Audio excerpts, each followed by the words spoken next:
ये कहानी एक शहर से शुरू होती है जो गड़बड़ की तरह दिखता है। हर जगह टूटे हुए इमारतें और मलबा है। संक्षेप में, यह एक आपदा के बाद का सामान्य दृश्य है। एक लड़का गहरी सांस लेता है जब वह मलबे में चलता है। किसी का पीछा करना वैसे ही परेशान करने वाला है, और अब वह मूर्ख खुद को खा लिया गया। उसकी नजरें उन राक्षसों पर पड़ती हैं जो उस बेचारे पर दावत कर रहे हैं। खैर, उसे वापस लाने की परेशानी से बचा लिया। राक्षस अपनी चमकती आंखें उस पर घुमाते हैं। एक सिस्टम अलर्ट उसे चेतावनी देने के लिए पॉपअप होता है। जैसे ही राक्षस हमला करते हैं, वो झपकता भी नहीं। कुछ सही ढंग से लगाए गए वार, और वे मर चुके होते हैं इससे पहले कि वे समझ पाते कि उन्होंने गलत व्यक्ति से पंगा लिया है। थोड़ी देर बाद एक बंद सुविधा के बाहर धातु के गेट पर जोरदार बेसब्र खटखटाहट गूंजती है। जंग युन, एक हार्ड मोड खिलाड़ी, इसे खोलता है और लड़के को वहां खड़ा पाता है जो हमेशा की तरह उदासीन दिख रहा है। लड़का चाहता है कि वह खोज मिशन के लिए किसी और को ढूंढे, लेकिन जंगुन का ध्यान उस व्यक्ति पर है जो पहले भाग गया था। यह सुनकर वह ठिठक जाता है जब लड़का बताता है कि वह आदमी मर चुका है। यह और भी बुरा है क्योंकि वह आदमी एक हार्ड मोड खिलाड़ी था। जंगुन उस जानकारी को समझने की कोशिश करता है और लड़का बताता है कि ए रैंक के राक्षस उस पर दावत कर रहे थे। अब जंगुन चिंतित है क्योंकि अगर वे आसपास हैं तो उन्हें तुरंत निपटाया जाना चाहिए, पर इससे कोई फर्क नहीं पड़ता क्योंकि लड़के ने पहले ही उन्हें मार दिया है। अब उसे सिर्फ खाने के लिए कुछ ढूंढना है। हालांकि जंगुन अभी भी इस बात को समझने की कोशिश कर रहा है कि यह लड़का कांग ताइसिन, जो एक आसान मोड प्लेयर है, ऐसी चीजें संभाल रहा है जो उसके लिए असंभव होनी चाहिए। यह न सिर्फ असामान्य है बल्कि बिल्कुल बेतुका है। यहां तक कि नॉर्मल मोड प्लेयर भी बमुश्किल अपनी जान बचा पा रहे हैं, और फिर भी यहां हमारा लड़का है ऐसा अभिनय कर रहे हैं जैसे यह बस एक और मामूली असुविधा है। अब वे कैफेटेरिया में हैं और मुख्य किरदार अपने खाने, जो आलू है, को घूरता है। फिर से दूसरी ओर जंगुन खुशी खुशी खाता है और पूछता है कि हमारे नायक ने फसल काटने की बुनियादी बातें क्यों नहीं सीखी। हमारे लड़के, जिसने आसान मोड से शुरुआत की, के पास एक सरल उत्तर है। उसे कभी आवश्यकता नहीं पड़ी क्योंकि खाना हमेशा आसानी से उपलब्ध था। जंगगुन के एक और व्याख्यान शुरू करने से पहले बाहर शोर उठता है। किसी ने भूल भुलैया साफ कर दी है। जंगगुन समस्या को मुख्य किरदार पर डाल देता है और ठीक उसी समय कोई पुकारता है उसके लिए। कैफेटेरिया टेंट से बाहर निकलते ही हमारा हीरो एक आदमी को देखता है जो अपना होश खो बैठा है और जोर देकर कहता है कि यह सब एक तरह का मजाक है। एक आदमी उसे चीजें समझाने की कोशिश करता है और उसे शांतिपूर्ण ढंग से आश्वस्त करता है कि हाँ, ये उनका ग्रह है, हाँ, चीजें बदल गई हैं, और नहीं, कोई मजाक नहीं कर रहा है। लेकिन वह व्यक्ति इसे नहीं मान रहा है। इसके बजाय वह उस गरीब आदमी को घूंसा मार देता है जो उसकी मदद करने की कोशिश कर रहा है। हमारा लड़का जंगुन की ओर मुड़ता है जो अपने आलू को देख रहा है। जब वह वापस आएगा तो स्पष्ट कर देता है कि अगर आलू गायब हुआ तो जंगुन को कभी भी दूसरा भोजन नहीं मिलेगा। फिर आखिरकार वह उस आदमी से बात करता है जो हंगामा कर रहा है। यह एक आम प्रतिक्रिया है। खिलाड़ी जो भूल भुलैया में फंसे होते हैं वापस लौटने पर अक्सर अपना आपा खो देते हैं और यह स्वीकार नहीं कर पाते कि चीजें कितनी खराब हो गई हैं। मिला, और यह व्यक्ति ली चांगचुन उस सूची में सिर्फ एक और नाम है। चूंकि तर्कसंगत स्पष्ट रूप से काम नहीं करेगा, इसलिए एमसी अगला सबसे अच्छा विकल्प चुनता है और उसे एक द्वंद्व युद्ध के लिए चुनौती देता है। चांगचुन हमारे नायक को उस व्यक्ति के रूप में पहचानता है जो कम्युनिटी बोर्ड पर बहुत लिखता है, लेकिन उसके साथ लड़ाई सुनने में मजाक लगती है क्योंकि वह यह मान बैठता है कि उसके पास बढ़त है। आखिरकार हमारा लड़का एक आसान खिलाड़ी है। दूसरी ओर एमसी परवाह नहीं करता, बहस नहीं करता। वह बस शर्तें तय करता है कि अगर चांगचुन जीतता है तो वह जो कल्पना करना चाहे कर सकता है, लेकिन अगर वह जीतता है तो चांगचुन को वास्तविकता का सामना करना पड़ेगा, चाहे उसे पसंद हो या नहीं। चांगचुन हमारे लड़के की बातों को नजरअंदाज करता है और अपनी क्षमताओं को सक्रिय करता है, अपनी हमला शक्ति बढ़ाता है और एक विनाशकारी वार करने की तैयारी करता है। हमारा नायक लड़ाई शुरू होने से पहले उसकी ताकत की तारीफ करता है। फिर चांगचुन झपटता है। एक विस्फोट के बाद जमीन हिलती है, लेकिन जब धूल बैठ जाती है हमारा लड़का बिना किसी नुकसान के वहां खड़ा होता है। चांगचुन को नहीं पता कि अभी क्या हुआ है। इससे पहले कि वह इसे समझ पाए, एमसी शांति से चांगचुन की तलवार को उसके कंधे से निकालते हैं और एक जोरदार मुक्का लगाते हैं। चांगचुन खुद को बचाने के लिए एक आखिरी प्रयास में अपनी रक्षा क्षमता को सक्रिय करते हैं और नुकसान को आधा कर देते हैं। वह आत्मविश्वास महसूस करता है और जवाबी हमला करने की तैयारी करता है, जब तक कि हमारा नायक फैसला करता है कि वह खेलना बंद कर चुका है। चारों तरफ वह अपने हमले को कई गुना बढ़ा देता है और सारी रक्षा को पार कर चांगचुन के सिर पर सीधा एक घूंसा मारता है। प्रभाव विनाशकारी है। उनके नीचे की जमीन फट जाती है और चांगचुन को भयंकर चोट लगती है, लेकिन जमीन में घूंसा खाने के बाद भी चांगचुन अपनी अस्वीकार्यता से चिपके रहते हैं। आंसू उनके चेहरे पर बहते हैं, जबकि वे वही बात बार बार दोहराते रहते हैं कि अगर उसे पता होता कि उनका ग्रह ऐसा होगा तो उसने कभी भूल भुलैया साफ नहीं की होती। उसे दोष देना मुश्किल है। एक बार उनका ग्रह सामान्य था, फिर आकाश फटा और राक्षस अंदर आने लगे। मानवता को विकल्प दिए गए, आसान, सामान्य, कठिन या अकेले मोड़। जो खिलाड़ी भूल भुलैया में प्रवेश करते थे वे केवल तभी लौट सकते थे जब उन्होंने इसे पार कर लिया हो, और अब जिस दुनिया में वे लौटे हैं वो मुश्किल से टिक पा रही है। एमसी सहमत है कि यह दुनिया बेकार है, लेकिन वे इस तथ्य को नकार नहीं सकते कि यह उनके पास बची हुई एकमात्र है। जंगुन एमसी की क्षमताओं की बहुत प्रशंसा करता है, लेकिन हमारा लड़का ज्यादा परवाह नहीं करता। उसके लिए चांगचुन बाकी की तरह ही एक कमजोर इंसान था। हालांकि जंगुन यह जानने के लिए बेताब है कि वह इतना मजबूत कैसे हो गया, लेकिन हमारे नायक के अनुसार इसमें कुछ खास नहीं है, बस केवल कड़ी मेहनत, काम। इससे पहले कि वे एमसी की अद्भुतता के बारे में बात करना जारी रखें, एक जोरदार आवाज इस पल को तोड़ देती है। जंगुन सोचता है कि क्या यह कोई दूसरा खिलाड़ी है, लेकिन हमारा लड़का पहले से ही जानता है कि यह ली ताइयोन है। बाद में जब वह कमरे को देखता है तो हमारा नायक सजावट को नोटिस करता है। दुनिया राक्षसों द्वारा नष्ट हो रही है, फिर भी किसी के पास इंटीरियर डिजाइन का समय है। लेकिन वह पूरी तरह से जानता है कि इस सारी तबाही के बीच चीजों को एकदम सही कौन रख सकता है। अकेले मोड़ को साफ करने वाले एकमात्र व्यक्ति से मिलने पर वह सुझाव देती है कि वह कोई शौक ढूंढे। वह इसे यह कहकर टाल देता है कि वह इसके बारे में तब सोचेगा जब वह व्यस्त नहीं होगा, जैसे कि सर्वाइव करने की कोशिश कर रहा है। अभी वह यह जानने में अधिक दिलचस्पी रखता है कि उसने उसे क्यों बुलाया। तायोन सीधे काम की बात करती है। उसने सुना कि उसने उस दिन एक हार्ड मोड खिलाड़ी को अनुशासित किया। वह अजीब है क्योंकि वह एक आसान मोड खिलाड़ी है। वह अपनी स्थिति विंडो खोलती है जिसमें उसका स्तर 250 से अधिक है। ठोस स्वास्थ्य के साथ साथ मना और असाधारण आक्रमण और रक्षा आंकड़े भी हैं। उनमें से अन्य मूल रूप से वह एक चलती फिरती किला है, और फिर भी उस अधिक शक्तिशाली स्थिति पत्र में कहीं न कहीं कुछ ऐसा है जो डर की ओर इशारा करता है। हमारा लड़का जानता है कि वह दिखावा कर रही है, लेकिन जैसा भी हो वह अपने आंकड़े दिखाता है जिसमें 50 से थोड़ा अधिक का स्तर है, अच्छी सेहत और मना है, और जाहिर है वह शीर्ष स्थिति में है। तायोन एक नजर डालती है और स्पष्ट रूप से कहती है वह है कमजोर। वह देख सकता है कि वह लड़ाई के लिए तैयार है। अब भूल भुलैया और इसके 4 कठिनाई मोड्स के बारे में कुछ व्याख्या पर चलते हैं। एक बार जब खिलाड़ी इसे साफ कर देते हैं तो उनकी वृद्धि रुक जाती है। यही कारण है कि कठिनाइयों के बीच शक्ति का अंतर अत्यधिक होता है। हार्ड मोड खिलाड़ी के आंकड़े मुख्य चरित्र के मुकाबले 10 गुना अधिक होते हैं, फिर भी उनमें से कोई भी उससे एक भी वार नहीं सह सकता। कारण है उसकी क्षमताएं। तायोन यह दावा जांचने का निर्णय लेती है। बिल्कुल सही निशाना लगाकर वह हमला करती है, लेकिन उसे चोट पहुंचाने के बजाय उसका हमला उसके पीछे की दीवार को तहस नहस कर देता है। हमारा नायक पल भर के लिए भी नहीं झपकता और हमले को बेअसर कर देता है, जैसे यह हल्की हवा हो। तायोन के पास यह मानने के अलावा कोई चारा नहीं कि उसकी क्षमता सेट है। पागलपन। 200 से अधिक क्षमताएं जो सभी भूल भुलैया को पूरी तरह से खोजने से प्राप्त हुई हैं। उसे इसका पछतावा है कि उसने ऐसा नहीं किया, लेकिन उसकी नजर में अभी देर नहीं हुई है। फिर भी वह उसको श्रेय देती है जहां यह बनता है, और मानती है कि अगर उसने अकेले मोड़ खेला होता तो शायद वे जीत सकते थे। हालांकि ये मायने नहीं रखता, क्योंकि उसकी क्षमताएं भले ही दिव्य स्तर की हों, लेकिन उसकी अधिकांश क्षमताएं उसके आंकड़ों पर निर्भर करती हैं, जिसका मतलब है कि वह उनमें से आधे को भी ठीक से उपयोग नहीं कर सकता है। मुख्य किरदार निश्चित रूप से पिछली पछतावे की परवाह नहीं करता। वह सीधे मुद्दे पर आते हुए उसकी स्काउटिंग मिशन के बारे में पूछता है। वह उसे जानकारी देती है कि एक और लहर शुरू होने वाली है। हमारा लड़का जानता है कि इसका मतलब है पूरी और पूर्ण आपदा। पहली लहर ने राजधानी को नष्ट कर दिया, दूसरी ने आधे हार्ड प्लेयर्स को मिटा दिया, तीसरी लहर तक मानवता मुश्किल से एक ही शहर में रह गई थी, और अब चौथी लहर उनके दरवाजे पर दस्तक दे रही है। वह दुश्मन की संख्या के बारे में पूछता है। 2 एस रैंक के राक्षस, दर्जनों ए रैंक, सैकड़ों बी रैंक और एक दूत। वह चुप हो जाता है। यहां तक कि ताइवान भी मुश्किल से एक एस रैंक को संभाल सकता है, और उनके पास ए रैंक्स का सामना करने के लिए पर्याप्त मजबूत खिलाड़ी नहीं है। जहां तक दूत की बात है वह इस रैंक से ऊपर है। संक्षेप में वे मारे गए, लेकिन तायोन पीछे हटने से इनकार करती है। वह चाहती है कि हमारा हीरो एस रैंक के राक्षसों का ख्याल रखे। वह तुरंत समझ जाता है कि वह उसे आत्मघाती मिशन पर भेज रही है, पर वह गलत नहीं है। अगर वह प्रेरित से लड़ती है तो केवल हमारे लड़के को ही इससे निपटना पड़ेगा। S rank.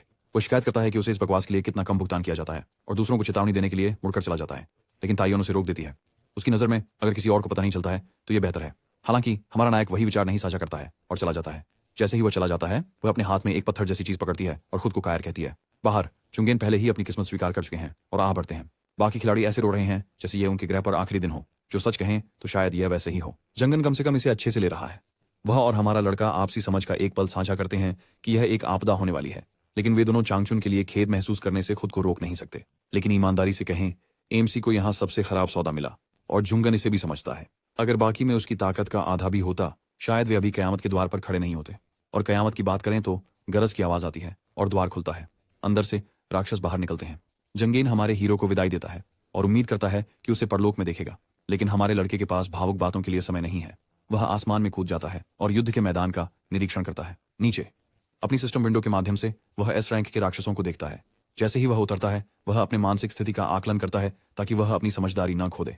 आखिरकार उसके भीतर एक अजेय शक्ति निवास करती है और वह इसे खुला करने वाला है। एमसी अपने सामने एस रैंक के राक्षसों को देखता है, उम्मीद करते हुए और प्रार्थना करते हुए कि वे रक्षा प्रकार के ना हो, लेकिन उसकी स्काउट क्षमता सबसे बुरी पुष्टि करती है। मशरूम के आकार वाला एक रक्षा प्रकार का है जिसका स्वास्थ्य स्तर अत्यधिक उच्च है। वह चीज जमीन में अपने आप को गाड़ लेती है और हमारे लड़के को घूरती है जैसे उसे चुनौती दे रही हो। हमारा हीरो जानता है कि वह अपनी पूरी जिंदगी उस चीज को थोड़ा थोड़ा करके कम कर सकता है, लेकिन उसकी शक्ति इसे संभव बनाने के लिए बहुत अधिक है। तो वह अपना ध्यान केंद्रित करता है और दूसरे को देखता है जो एक टेंटिकल मॉन्स्टर है, एक लंबी दूरी का हमलावर है और अच्छे स्वास्थ्य वाला है, लेकिन फिर भी प्रबंधनीय है, कम से कम इन सिद्धांत। वह आगे बढ़ता है और इसके टेंटिकल्स को काटता है, केवल यह पता लगाने के लिए कि उसके हमले उतने प्रभावी नहीं हैं। इसलिए वह योजना बी पर जाता है और सीधे सिर की ओर बढ़ता है। वह राक्षस की ओर झपटता है, लेकिन ऊर्जा के हमले से प्रभावित होता है। वह इसे निरस्त कर देता है, लेकिन इस चीज की कोई कूल डाउन अवधि नहीं है। उसे अच्छी तरह से पता है कि वह हमेशा के लिए बच नहीं सकता, इसलिए उसका एकमात्र उपाय उसके हमलों का पूर्वानुमान लगाना है। लेकिन जितना अधिक समय वह उन्हें समझने में लगता है, उसकी संभावनाएं उतनी ही खराब होती जाती हैं। वह तेजी से बढ़ते हुए तंबुओं को चीरता है और सीधे राक्षस पर हमला करता है। उसकी निरस्त्रीकरण उसे सुरक्षित रखता है, लेकिन राक्षस इसे अच्छी तरह नहीं ले रहा है और गुस्से में तड़पता है। इससे पहले कि वह हमला कर सके, वह देखता है कि मशरूम राक्षस दूसरे राक्षस की रक्षा कर रहा है। दुर्भाग्य से उनके लिए हमारा लड़का मूर्ख नहीं है। वह रक्षा राक्षस पर हमला करता है और एक मजबूर द्वंद्व सक्रिय करता है। एक चमकदार रक्षा राक्षस के चारों ओर एक काला घेरा बनता है और अगले 1 मिनट के लिए केवल वही हमारे हीरो पर हमला कर सकता है। लंबी दूरी का राक्षस हस्तक्षेप करने की कोशिश करता है, लेकिन नियम तो नियम है। अगर तायोन यहाँ होती तो हमारा हीरो अनुमान लगा सकता था कि वह शायद रक्षा प्रकार को पूरी तरह से नजरअंदाज करके सीधे हमलावर पर जाएगी। यही वह विलासिता होती है जो किसी के पास असाधारण आंकड़े और पौराणिक उपकरण होने पर मिलती है। लेकिन एमसी के लिए वह जानता है कि इन चीजों में से एक भी प्रहार उसे तेज डिलीवरी के साथ परलोक भेज सकता है। इसलिए वह वही करता है जो उसे करना होता है। वह अपनी नियुक्त स्किल रीसेट का उपयोग करता है, जिसे वह पूरे महीने फिर से उपयोग नहीं कर पाएगा। वह अपने हमले की शक्ति को कई गुना बढ़ा देता है और अपनी सारी ताकत रक्षा राक्षस पर झोंक देता है, लेकिन फिर भी इसका कोई खास असर नहीं हो रहा है। फिर वह अपने हमले को कॉपी करता है ताकि शक्ति को दुना कर सके। प्रभाव: एक भारी विस्फोट होता है और अंततः मशरूम राक्षस गिर जाता है। लेकिन जश्न मनाने का समय नहीं है, क्योंकि टेंटाकल राक्षस तुरंत पलटवार करता है और एक भयंकर प्रहार करता है। हमारा लड़का मुश्किल से खुद को बचा पाता है और अपनी अंतिम रक्षा सक्रिय करता है, जो है हमला निष्प्रभावी करना। कुछ कीमती सेकंड के लिए उस पर आने वाला सारा नुकसान शून्य हो जाता है। राक्षस उसे अपने द्वारा कुचलने की कोशिश करता है, उसके साथ टेंटिकल। लेकिन हमारे नायक को पता है कि अब उसे बस बचना और हमला करना है, जो कि आसान है सिवाय एक छोटे से मुद्दे के। उसका मनाबार इस बिंदु पर लगभग एक रेगिस्तान है और अब उसे इस लड़ाई को खत्म करना है, हमला करके और उम्मीद करते हुए कि सर्वश्रेष्ठ। लड़ाई जारी है। हर प्रहार से राक्षस की शक्ति कम हो रही है। मुख्य पात्र लगातार प्रहार करता रहता है। फिर कुछ क्लिक, उसका दिमाग और शरीर पूर्ण समन्वय में हो जाता है और अचानक उसके पास किसी चमत्कार जैसा शक्ति आ जाती है। एक आत्मा कौशल उसके अस्तित्व में अंकित हो जाता है और उसकी आत्मा हमलों को बढ़ावा देता है। लेकिन प्रणाली बताती है कि चूंकि वह अब भूल भुलैया के अंदर नहीं है, कौशल सील कर दिया जाता है। हालांकि उसके पास इस पर गुस्सा होने का समय नहीं है। अभी वह सिर्फ चाहता है कि सिस्टम चुप हो जाए और उसे अपना काम खत्म करने दे। राक्षस दर्द से कराहता है, लेकिन हमारा लड़का सहानुभूति के बारे में नहीं सोचता। आखिर में एक अंतिम वार के साथ वो उसे उसके कष्टों से मुक्ति दे देता है। सिस्टम पॉप अप होता है और बड़बड़ाता है कि हर क्षेत्र के देवताओं को उसकी उपलब्धि पर आश्चर्य होता है। ये सब अच्छा है, और पर जब वह लगभग राक्षस का भोजन बन रहा था, तब उनकी दैवीय हस्तक्षेप कहाँ थी। उसे यह भी नहीं पता कि वह कितने समय से लड़ रहा है। ऐसा लगता है जैसे 1 महीना हो गया हो। उसके आंकड़े कम हैं, लेकिन वो खुद को मजबूर करता है। आगे शहर पूरी तरह से तबाह हो चुका है, क्योंकि हर जगह शव, मलबा और विनाश है। और लाशों के बीच वह उन तथाकथित हार्ड मोड खिलाड़ियों को देखता है जो सारा समय डींग मारने में बिताते थे, और वह जो इजी मोड का खिलाड़ी है अब भी खड़ा है। फिर उसने यंगुन को देखा जो मर चुका है, और न केवल वह बल्कि तायोन, सबसे मजबूत इंसान जो अकेले मोड को एकमात्र पूरा करने वाला था, भी चला गया है। भी इससे पहले कि वह इसे समझ पाता, कुछ घिनौना तायोन के शरीर की ओर बढ़ता है। एक प्रेरित, वह उपहास करता है और हमारे नायक को मारने की धमकी देता है। लेकिन मुख्य पात्र इस बकवास के लिए बहुत थका हुआ है। वह प्राणी को घूरता है और उसकी थकान मुश्किल से उसकी घृणा को छुपा पाती है। फिर अपनी बची हुई सारी ताकत के साथ वह हमला करता है। प्रेरित एमसी के पास आता है और एक जबरदस्त ऊर्जा का उत्सर्जन करता है जो उसके शरीर को भेदती हुई उसे उड़ा देती है। जैसे ही हमारा लड़का जमीन पर गिरता है, उसे पता है कि यह अंत है। सिस्टम इसकी पुष्टि करता है और अपडेट करता है कि उसका स्वास्थ्य 0 पर है। लेकिन उसे एक सामान्य व्यक्ति की तरह मरने देने के बजाय सिस्टम उसे 1 मिनट और जीवित रखने का फैसला करता है। हमारा गरीब नायक अपनी कमर के नीचे कुछ भी महसूस नहीं कर सकता, और यहाँ तक कि प्रचारक भी जानता है कि वह असल में पहले से ही मर चुका है और बस समय के खत्म होने का इंतजार कर रहा है। उसे पछतावा होने लगता है कि उसे आसान रास्ता लेने के बजाय सामान्य मोड़ चुनना चाहिए था। दूर बिजली कड़कती है और राक्षस करीब आ रहा है। वह जमीन पर अपनी उंगलियों को खुरचता है और बाकी खिलाड़ियों को कोसता है, उन प्रतिभाओं पर जो सामान्य और कठिन मोड़ चुनते हैं, लेकिन फिर भी खुद को मजबूत बनाने की परवाह नहीं करते। लेकिन ऐसा नहीं है कि उन पर चिल्लाने से उसकी पसंदें जादुई रूप से बदल जाएंगी। वह हार मान लेता है और अपनी किस्मत स्वीकार कर लेता है। लेकिन फिर उसकी नजर एक चीज पर जाती है। तायोन के हाथ में एक पत्थर है जो हल्का सा चमक रहा है। वह अपने टूटे हुए शरीर को उसकी ओर घसीटता है और प्रेरित के बढ़ते क्रोध को अनदेखा करता है। अंतिम उपाय के रूप में वह अपनी अंतिम कौशल को सक्रिय करता है ताकि 100 मीटर के दायरे में सब कुछ 2 मिनट के लिए रुक जाए। सब कुछ स्थिर होने पर वह उस पत्थर तक पहुंचता है जिसे ऑन्ड्रोबोरस का गैस्ट्रोलिथ कहा जाता है, एक दिव्य कलाकृति जो एक व्यक्ति के लिए समय को एक बार के लिए उलट सकती है। वह इसे मजबूती से थामता है और देखता है कि कैसे राक्षस अंततः आकाश को तोड़ देता है। रोशनी उसे घेर लेती है और अगले ही पल वह खुद को एक बच्चे के रूप में उसके सामने खड़ा पाता है, बस मौजूद रहने के लिए डांटा जा रहा है। उसके माता पिता हमेशा उसे एक पंचिंग बैग की तरह मानते थे और उसकी आत्मा को कुचल दिया, जब तक कि उसने वास्तव में विश्वास नहीं कर लिया कि वह बेकार है। उस विश्वास ने उसे आसान चुनौतियां चुनने के लिए प्रेरित किया। इस बार उसे बेहतर पता है। वह अपनी जर्जर अपार्टमेंट में जागता है। सबसे पहले वह अपना फोन उठाता है और तारीख देखता है, जो साल का आखिरी दिन है। उसे एहसास होता है कि वह सचमुच समय में पीछे चला गया है। फिर वह इस एहसास को समाने देता है। जैसे ही नया साल शुरू होगा, दुनिया जल उठेगी। लेकिन अभी के लिए उसके पास एक पिज्जा है जिसका वह आनंद उठा सकता है। वर्षों तक बेस्वाद आलू और जो भी दानव मांस वह खा सकता था, उस पर जीने के बाद यह चिकना चीजी मास्टरपीस एक 5 सितारा भोजन जैसा महसूस होता है। जैसे ही वह खत्म करता है, उसके विचार उस कलाकृति की ओर मुड़ते हैं जो तायोन के पास थी और उसने उसका उपयोग क्यों नहीं किया। जो तायोन वह जानता था वह तब तक आधा ग्रह पार कर चुकी होती जब चीजें बिगड़ती। वह बालकनी पर कदम रखता है और उसका फोन स्क्रीन अंधेरे में चमकता है क्योंकि आधी रात तक कुछ ही मिनट शेष हैं। नीचे की सड़कें लोगों की चहल पहल से भरी हुई हैं, जो उत्साह से उलटी गिनती करते हुए संदेश भेजते और उपहारों का आदान प्रदान करते हैं, इस बात से अनजान की क्या भयावहता आने वाली है। तभी आसमान में हल्की दरारों से रोशनी की लकीरें उभरती हैं। लोग इसे किसी अगले स्तर की आतिशबाजी का प्रदर्शन मानते हैं, लेकिन हमारा नायक बेहतर जानता है। जैसे ही घड़ी 12 बजाती है, आकाश गरजने लगता है और एक भयंकर आकृति उभरती है। चीखें गूंज उठती हैं, जैसे अफरा तफरी आग की तरह फैल जाती है। उस समय हमारा लड़का भी डर गया था, लेकिन अब उसकी प्रशिक्षित आंखें उस प्राणी को देख रही हैं और जान चुकी हैं कि वह सिर्फ बी रैंक का है। अचानक एक सिस्टम विंडो उसके सामने और नीचे के और दुर्भाग्यपूर्ण लोगों के सामने उभरती है। संदेश स्पष्ट है कि आक्रमणकारी आ चुके हैं और दुनिया समाप्ति। लेकिन यह उन्हें आश्वस्त करती है कि मदद रास्ते में है। लेकिन मदद विभिन्न मोड्स के रूप में आती है, जिन्हें साफ करने पर प्रदान करती है। शक्ति उसके चारों ओर अराजकता फैलती है, जबकि मुख्य पात्र विकल्पों को देखता है। दूसरों के विपरीत उसे कोई हिचकिचाहट नहीं होती, क्योंकि वह पहले से ही जानता है क्या करना है। भूल भुलैया में जीवित रहना पूरी तरह से चुने गए मोड पर निर्भर करता है। सबसे आसान मोड तो लगभग छुट्टी जैसा होता है, क्योंकि भोजन हर जगह होता है। आरामदायक विश्राम स्थल हर मोड़ पर है, और यहाँ तक कि सबसे कमजोर खिलाड़ी भी अगर वे पर्याप्त प्रयास करें तो जीत तक पहुंच सकते हैं। फिर आता है सामान्य मोड़। चीजें यहाँ कठिन हो जाती हैं, क्योंकि भोजन इधर उधर नहीं पड़ा होता है और आराम करने के लिए ज्यादा अच्छे स्थान नहीं है। लेकिन जब तक खिलाड़ी अपने दुख को हावी नहीं होने देते, तब तक वे इसे पार कर सकते हैं। कठिन, हालांकि यही वह मोड़ है जहां असली मजा शुरू होता है। खाना एक मिथक है। सुरक्षित स्थान लगभग विलुप्त हो चुके हैं और राक्षस केवल हमला नहीं कर रहे हैं, बल्कि वे खिलाड़ियों को गिराने के लिए खुद पर फेंक रहे हैं। और अंत में अकेला मोड़ है, अंतिम भयानक सपने जैसा, जिसमें कोई साथी नहीं, कोई परिचित चेहरा नहीं है, केवल राक्षसों, दुश्मनों और एनपी राशि का अंतहीन जुलूस, जो खलनायक जैसे ही हो सकते हैं। सिस्टम स्वयं खिलाड़ियों को इसे न चुनने की चेतावनी देता है जब तक कि उनके पास मौत की इच्छा न हो, लेकिन हमारा नायक इसे बिना झिझक के चुनता है। टेलीपोर्टेशन समाप्त होता है और जैसे ही वह आसपास देखता है, वह उस अजीब मिश्रित भाव को महसूस करता है जिसमें नॉस्टैल्जिया और परेशानी। वो सच में वापस आ चुका है। सामुदायिक बोर्ड, जो विभिन्न मोड्स में खिलाड़ियों के बीच एक दुर्लभ खड़ी है, पर एक व्यक्ति का पोस्ट है जिसका नाम कांग जुनहयोक है। हमारे लड़के को नहीं पता कि वह कौन है, लेकिन वह आदमी चीजों को अच्छी तरह संभालता लगता है। उसे याद आता है कि कैसे पहले खिलाड़ी जिन्होंने भूल भुलैया को साफ किया था, उपयोगी सुझाव साझा करते थे। वह दूसरों को शुभकामनाएं देता है और बाद में वापस जांचने का फैसला करता है। फिलहाल कुछ और है जिसकी उसे पुष्टि करनी है। वह नए एनपीसीज के बारे में टायन के साथ हुई बातचीत को याद करता है। आसान मोड़ में वे मूल रूप से रोबोट्स थे जो वही लाइनें और क्रियाएं दोहराते थे, लेकिन तायन का आग्रह था कि अकेले मोड़ में वे असली लोगों की तरह व्यवहार करते थे, जिनके पास वास्तविक विचार और स्वतंत्र गति होती थी। अगर यह सच है तो एमसी जानता है कि कुछ गंभीर रूप से गड़बड़ है। भूल भुलैया के प्रवेश द्वार पर पहुंचकर वह देखता है कि एक आदमी वहां झपकी ले रहा है। केट। आसान मोड़ में एक बूढ़ा आदमी था जो सिर्फ एक बोरिंग सामान्य एनपीसी था, लेकिन अब जैसे ही वह आदमी अपनी आंखें खोलता है, हमारा लड़का बता सकता है कि वह ताकतवर है, यहाँ तक कि तायन से भी ज्यादा ताकतवर। वह व्यक्ति खुद को भूल भुलैया के संरक्षक, टूटा हुआ आदमी के रूप में परिचित कराता है। उसका यह खिताब इस जगह को हराने की कोशिश करने और बुरी तरह असफल होने से मिलता है। अब उसके पास खड़े रहने और दूसरों को कष्ट में देखने का काम है। वह इस महान अवसर के बारे में बकवास करना शुरू करता है जो उनके पास है, बचाने के लिए उनके दुनिया। लेकिन हमारा नायक इस बिक्री प्रस्तुति को नहीं खरीद रहा है।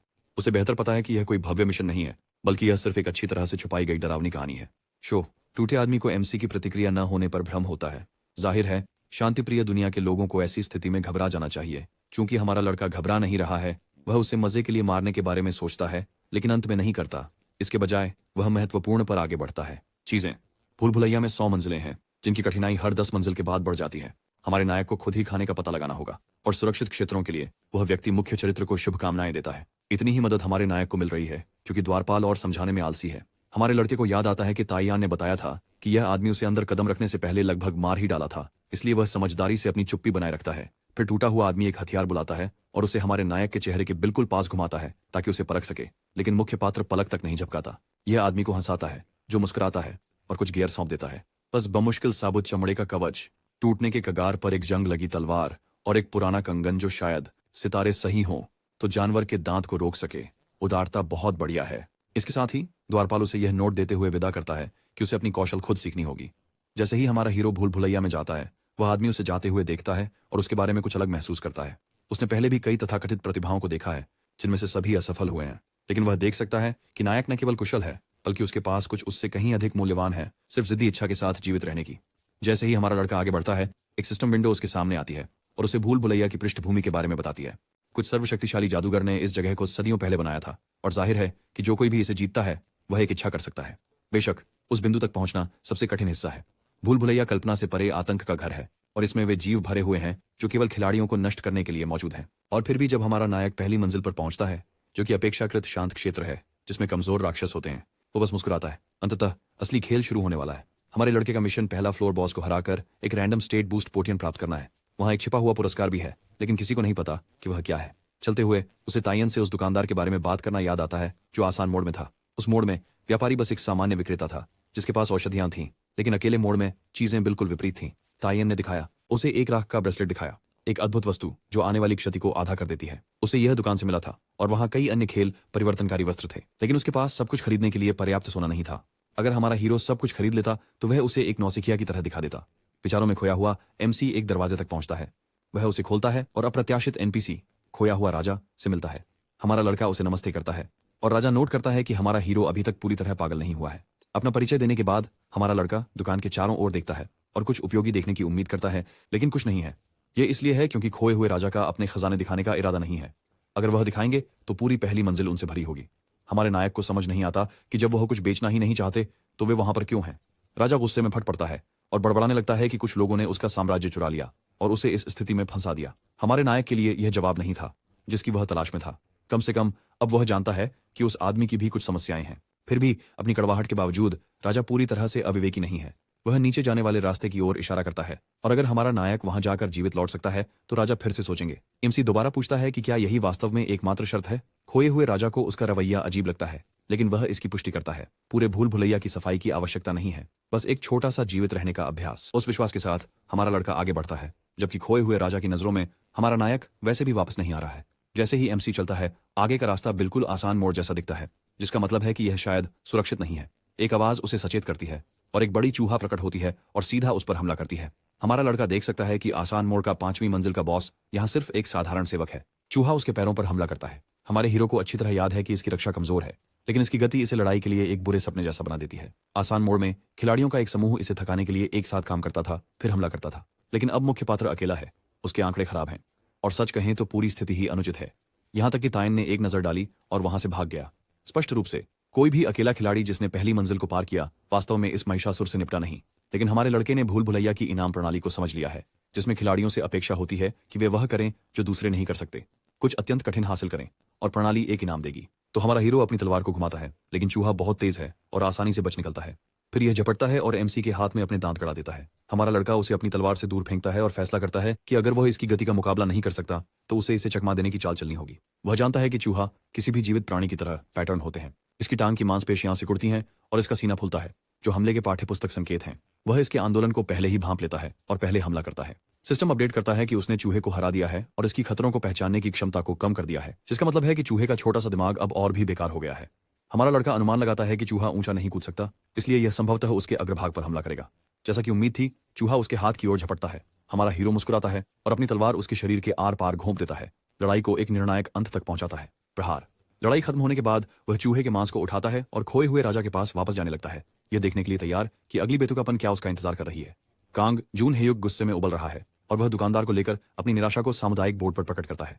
ताइन भी समान रूप से परेशान है। दूसरी ओर मुख्य पात्र के जीवित लौटने पर खोया राजा अपनी अविश्वास में घुट जाता है, लेकिन जो उसे वास्तव में चुप कर देता है वह है पुरस्कार जो हमारा हीरो मेज पर रखता है। ताजा बड़ा चूहे का मांस, और यह कोई साधारण मांस नहीं बल्कि उच्च गुणवत्ता वाला तकनीकी रूप से खाने योग्य मांस है। बोनस के रूप में उसके पास बड़ा चूहे की खाल भी है, मोटी और गर्म। खोया हुआ राजा इसे समझने के लिए एक पल लेता है। अधिकांश लोग जब किसी बड़े चूहे का सामना करते हैं तो अपनी जान बचाकर भागते हैं, फिर भी यहाँ हमारा लड़का विजय प्राप्त करके ट्रॉफियां हाथ में लिए खड़ा है। माल की जांच करने और उनके प्रामाणिक, उच्च स्तरीय और आश्चर्यजनक रूप से साफ होने की पुष्टि करने के बाद खोया हुआ राजा आखिरकार इससे बाहर निकलता है। वह अपनी दुकान खोलने पर सहमत हो जाता है, जो जाहिर तौर पर कुछ भी और सब कुछ बेचती है। एमसी समय बर्बाद नहीं करता। वह एक विशाल टॉवर शील्ड की मांग करता है क्योंकि इससे बड़े चूहों से निपटना आसान हो जाएगा। लॉस्ट किंग वाकई में पसंद करता है विचार। वह दीवार में एक छुपा हुआ सुनहरा दरवाजा दिखाता है और एक भारी टावर शील्ड बाहर निकलता है। हमारा नायक विश्वास नहीं कर सकता क्योंकि आसान मोड़ में 7वें फैज के पहले इस गुणवत्ता की वस्तु प्राप्त करना अकल्पनीय है। लेकिन समस्या यह है कि उसके पास केवल आधी कीमत है, इसलिए वह तय करता है कि वह और बड़े चूहों का शिकार करेगा, वापस आएगा और शील्ड खरीदेगा। लेकिन इससे पहले कि वह जा सके, खोया हुआ राजा उसे ढाल मुफ्त में फेंक देता है। हमारा लड़का चौंक जाता है क्योंकि यह अप्रत्याशित और संदेहास्पद है। इससे पहले कि वह इस पर सवाल उठा सके, वह आदमी उसकी ओर और चीजें फेंकने लगता है, जैसे पोषण, गहने, खंजर और अन्य सामान। मुख्य पात्र पूरी तरह से भ्रमित हो जाता है क्योंकि यह उस विपरीत है जो तायुन ने उसे दुकानदार के बारे में बताया था। खोया हुआ राजा यह स्पष्ट कर देता है कि वह सिर्फ उसमें निवेश कर रहा है। हमारे नायक को नहीं पता कि इसका क्या मतलब है, लेकिन वह मुफ्त के सामान के खिलाफ बहस नहीं करने वाला। वह देख सकता है कि वहां कई पोषण्स हैं, कुछ आधी शक्ति पुनः स्थापित करते हैं जबकि अन्य अस्थायी रूप से आक्रमण या गति बढ़ाते हैं। ये भूल भुलैया में जीवित रहने के लिए आवश्यक हैं, लेकिन वह उन्हें अभी नहीं खरीदने का निर्णय लेता है। पोषण्स दुर्लभ हैं और ऊंची मंजिलों पर अधिक उपयोगी होते हैं। उसने इतना तो देख लिया है कि समझ सके कि जब कुछ जाल जैसा लगे। इसके बजाय वह कुछ अधिक व्यवहारिक चीज पर ध्यान केंद्रित करता है, जो एक धनुष और तीर। लंबी दूरी के हथियार उसे बहुत सी परेशानियों से बचा सकते हैं, इसलिए वह बड़ा चूहे की खाल बेचने के बाद धनुष और कुछ तीर खरीदता है और खोए हुए राजा को संतुष्ट लगता है। हमारा लड़का अभी भी नहीं इस आदमी को समझ नहीं पा रहे हैं, लेकिन एक बात स्पष्ट है, वह सामान्य नहीं है। जाने से पहले खोया हुआ राजा उसे एक और सुझाव देता है। मेहमान तल पर एक जगह है जिसे जीवन का झरना कहते हैं, जहां वह अपनी शक्ति को जितना चाहे पुनः प्राप्त कर सकता है और इसे नायक के मानचित्र पर भी चिन्हित कर सकता है। जब हमारा नायक निकलता है तो वह दुकानदार के अचानक बदले व्यवहार के बारे में सोचने से खुद को रोक नहीं पाता। शायद यह दृष्टिकोण में फर्क है, क्योंकि तेयन भाग गया जबकि वह विजयी होकर लौट आया। तभी एक और बड़ा चूहा दिखाई देता है। वह उसे आसानी से हरा देता है, लेकिन उसके मन में अभी भी कई अनुत्तरित प्रश्न घुमड़ रहे हैं। सबसे बड़ा सवाल है उसकी आत्मा पर हमला करने की क्षमता। जब उसने अपना पहला बड़ा चूहा पकड़ा था तो उसे बुनियादी से कहीं अधिक कौशल प्राप्त हुए थे, यानी वे क्षमताएं जो सामान्यतः आसान मोड में 20वीं या यहां तक कि 40वीं मंजिल पर पाई जाती हैं। इनमें से एक यह आत्मा कौशल है जिसके पास मजबूत 100% प्रवीणता है। प्रणाली के अनुसार उसकी आत्मा ने एक परे के क्षेत्र की झलक पकड़ी है और हर विजय के साथ वह अपने प्रतिद्वंदी की शक्ति, जो थोड़ी खतरनाक होते हुए भी बहुत शानदार लगती है। ये वही कौशल है जो उसे अपनी पिछली जिंदगी में मरने से ठीक पहले प्राप्त हुआ था, सिवाय इसके कि तब यह सील था क्योंकि उसने भूल भुलैया छोड़ दी थी। अब ये पूरी तरह सक्रिय है और किसी तरह समय वापस जाने के बाद भी ये उसके पास बना हुआ है। रहस्य बढ़ते जा रहे हैं, लेकिन इस पर विचार करने का समय नहीं है। उनमें उसका एक लक्ष्य है, जो है सबसे ताकतवर खिलाड़ी बनना। नक्शे का अनुसरण करते हुए वह जीवन के स्प्रिंग की ओर जाता है। रास्ता अनंत तक फैला है, जिससे उसे यह सोचने पर मजबूर करता है कि क्या उसे किसी तरह धोखा दिया गया है। जैसे ही वह यह सोच रहा होता है कि उसे और कितनी देर तक चलना है, वह आसपास खड़खड़ाहट सुनता है। वह मुड़ता है और खुद को अंधेरे में चमकती आंखों से घिरा पाता है। एक बड़ी चूहा नहीं, दो भी नहीं, बल्कि पूरा झुंड। हमारा नायक मंद प्रकाश वाले भूल भुलैया में खड़ा है, बड़े चूहों के झुंड से घिरा हुआ। भले ही उनके दिमाग छोटे हों, वे समझते लगते हैं कि संख्या की वजह से उनका पलड़ा भारी है, लेकिन उनकी सारी आक्रामकता के बावजूद वह उनके हिचकिचाहट, शायद थोड़ी डर भी महसूस कर सकता है। वह दूसरी ओर पूरी तरह से शांत। वह जानता है कि घमंडी होना खतरनाक है, क्योंकि बहुत से खिलाड़ी छोटी गलतियों के कारण शर्मनाक अंत को प्राप्त हुए हैं। दो और पीछे से हमला करते हैं, लेकिन उसकी बढ़ी हुई क्षमताओं की वजह से हमारा नायक आसानी से उन्हें पछाड़ता है और हटा देता है। जैसे ही वह उन्हें मारता है, उसकी स्तर बढ़ जाती है। आखिरी चूहे की हिम्मत टूट जाती है। हमारे लड़के ने उसे हमला करने के लिए उकसाया और जैसे ही वह आगे बढ़ता है, वह उसे अपनी ढाल से पटक देता है। अधिक आकलन करने के लिए एक उपयुक्त सजा। लड़ाई खत्म होने के बाद मुख्य पात्र भूल भुलैया के विश्राम क्षेत्र में प्रवेश करता है, जो एक सुरक्षित स्थान है जहां दुश्मन पीछा नहीं कर सकते। वहां की शांत वातावरण खिलाड़ियों को एक झूठी सुरक्षा की भावना में डाल सकती है, लेकिन हमारा नायक मूर्ख नहीं है। जीवन का झरना बीच में चमक रहा है, और क्योंकि वह यहां पहले पहुंचता है, सिस्टम उसे बुद्धिमत्ता और मना का बढ़ावा देता है। वह झरने से पानी पीता है और तुरंत तरोताजा महसूस करता है, हालांकि उसकी मानसिक थकान बनी रहती है, और इसके लिए वह जानता है कि उसे आराम की जरूरत है। अगली सुबह आती है और वह समुदाय की जांच करता है। बोर्ड अकेले मोड के खिलाड़ी कांग जुनह्योक, ना जायोन और ली सांग इस बात पर बहस कर रहे हैं कि भूल भुलैया में प्रवेश करें या कुछ डिवाइन इंटरवेंशन का इंतजार करते रहें। इस बीच सामान्य मोड से कांग डोंगजुन राक्षसी जानकारी और एक टीम की तलाश कर रहा है जो उसे पहले फ्लोर को साफ करने में मदद कर सके। अकेले खिलाड़ी बोर्ड पर सबसे ज्यादा स्पैम करते हैं, क्योंकि यही उनका सामाजिक संपर्क का सबसे निकटतम तरीका है। एमसी तब मुस्कुराता है जब वह तायान, जिसे नंबर 1 खिलाड़ी कहा जाता है, की एक पोस्ट देखता है जिसमें वह पूछ रहा है मदद के लिए। लेकिन फिर वह अपनी पिछली जिंदगी के उसके स्थिति विंडो को याद करता है, जिसमें उसके डर का उल्लेख था।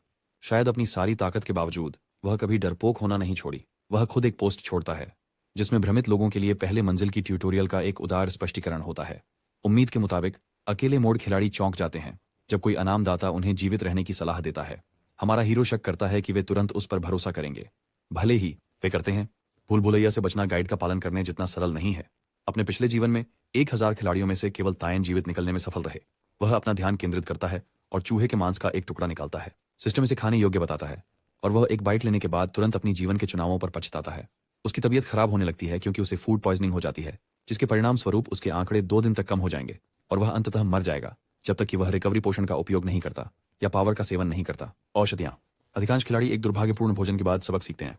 हालांकि हमारा लड़का उनके जैसा नहीं है। वह झरने का पानी पीता है और तुरंत विषाक्तता को दूर कर देता है, फिर एक और कौर खाता है। सौभाग्यवश इस बार कुछ नहीं होता। भूल भुलैया में भोजन बहुत कम है और आपातकालीन राशन उतने ही दुर्लभ हैं, इसलिए राक्षसों को खाना अनिवार्य है।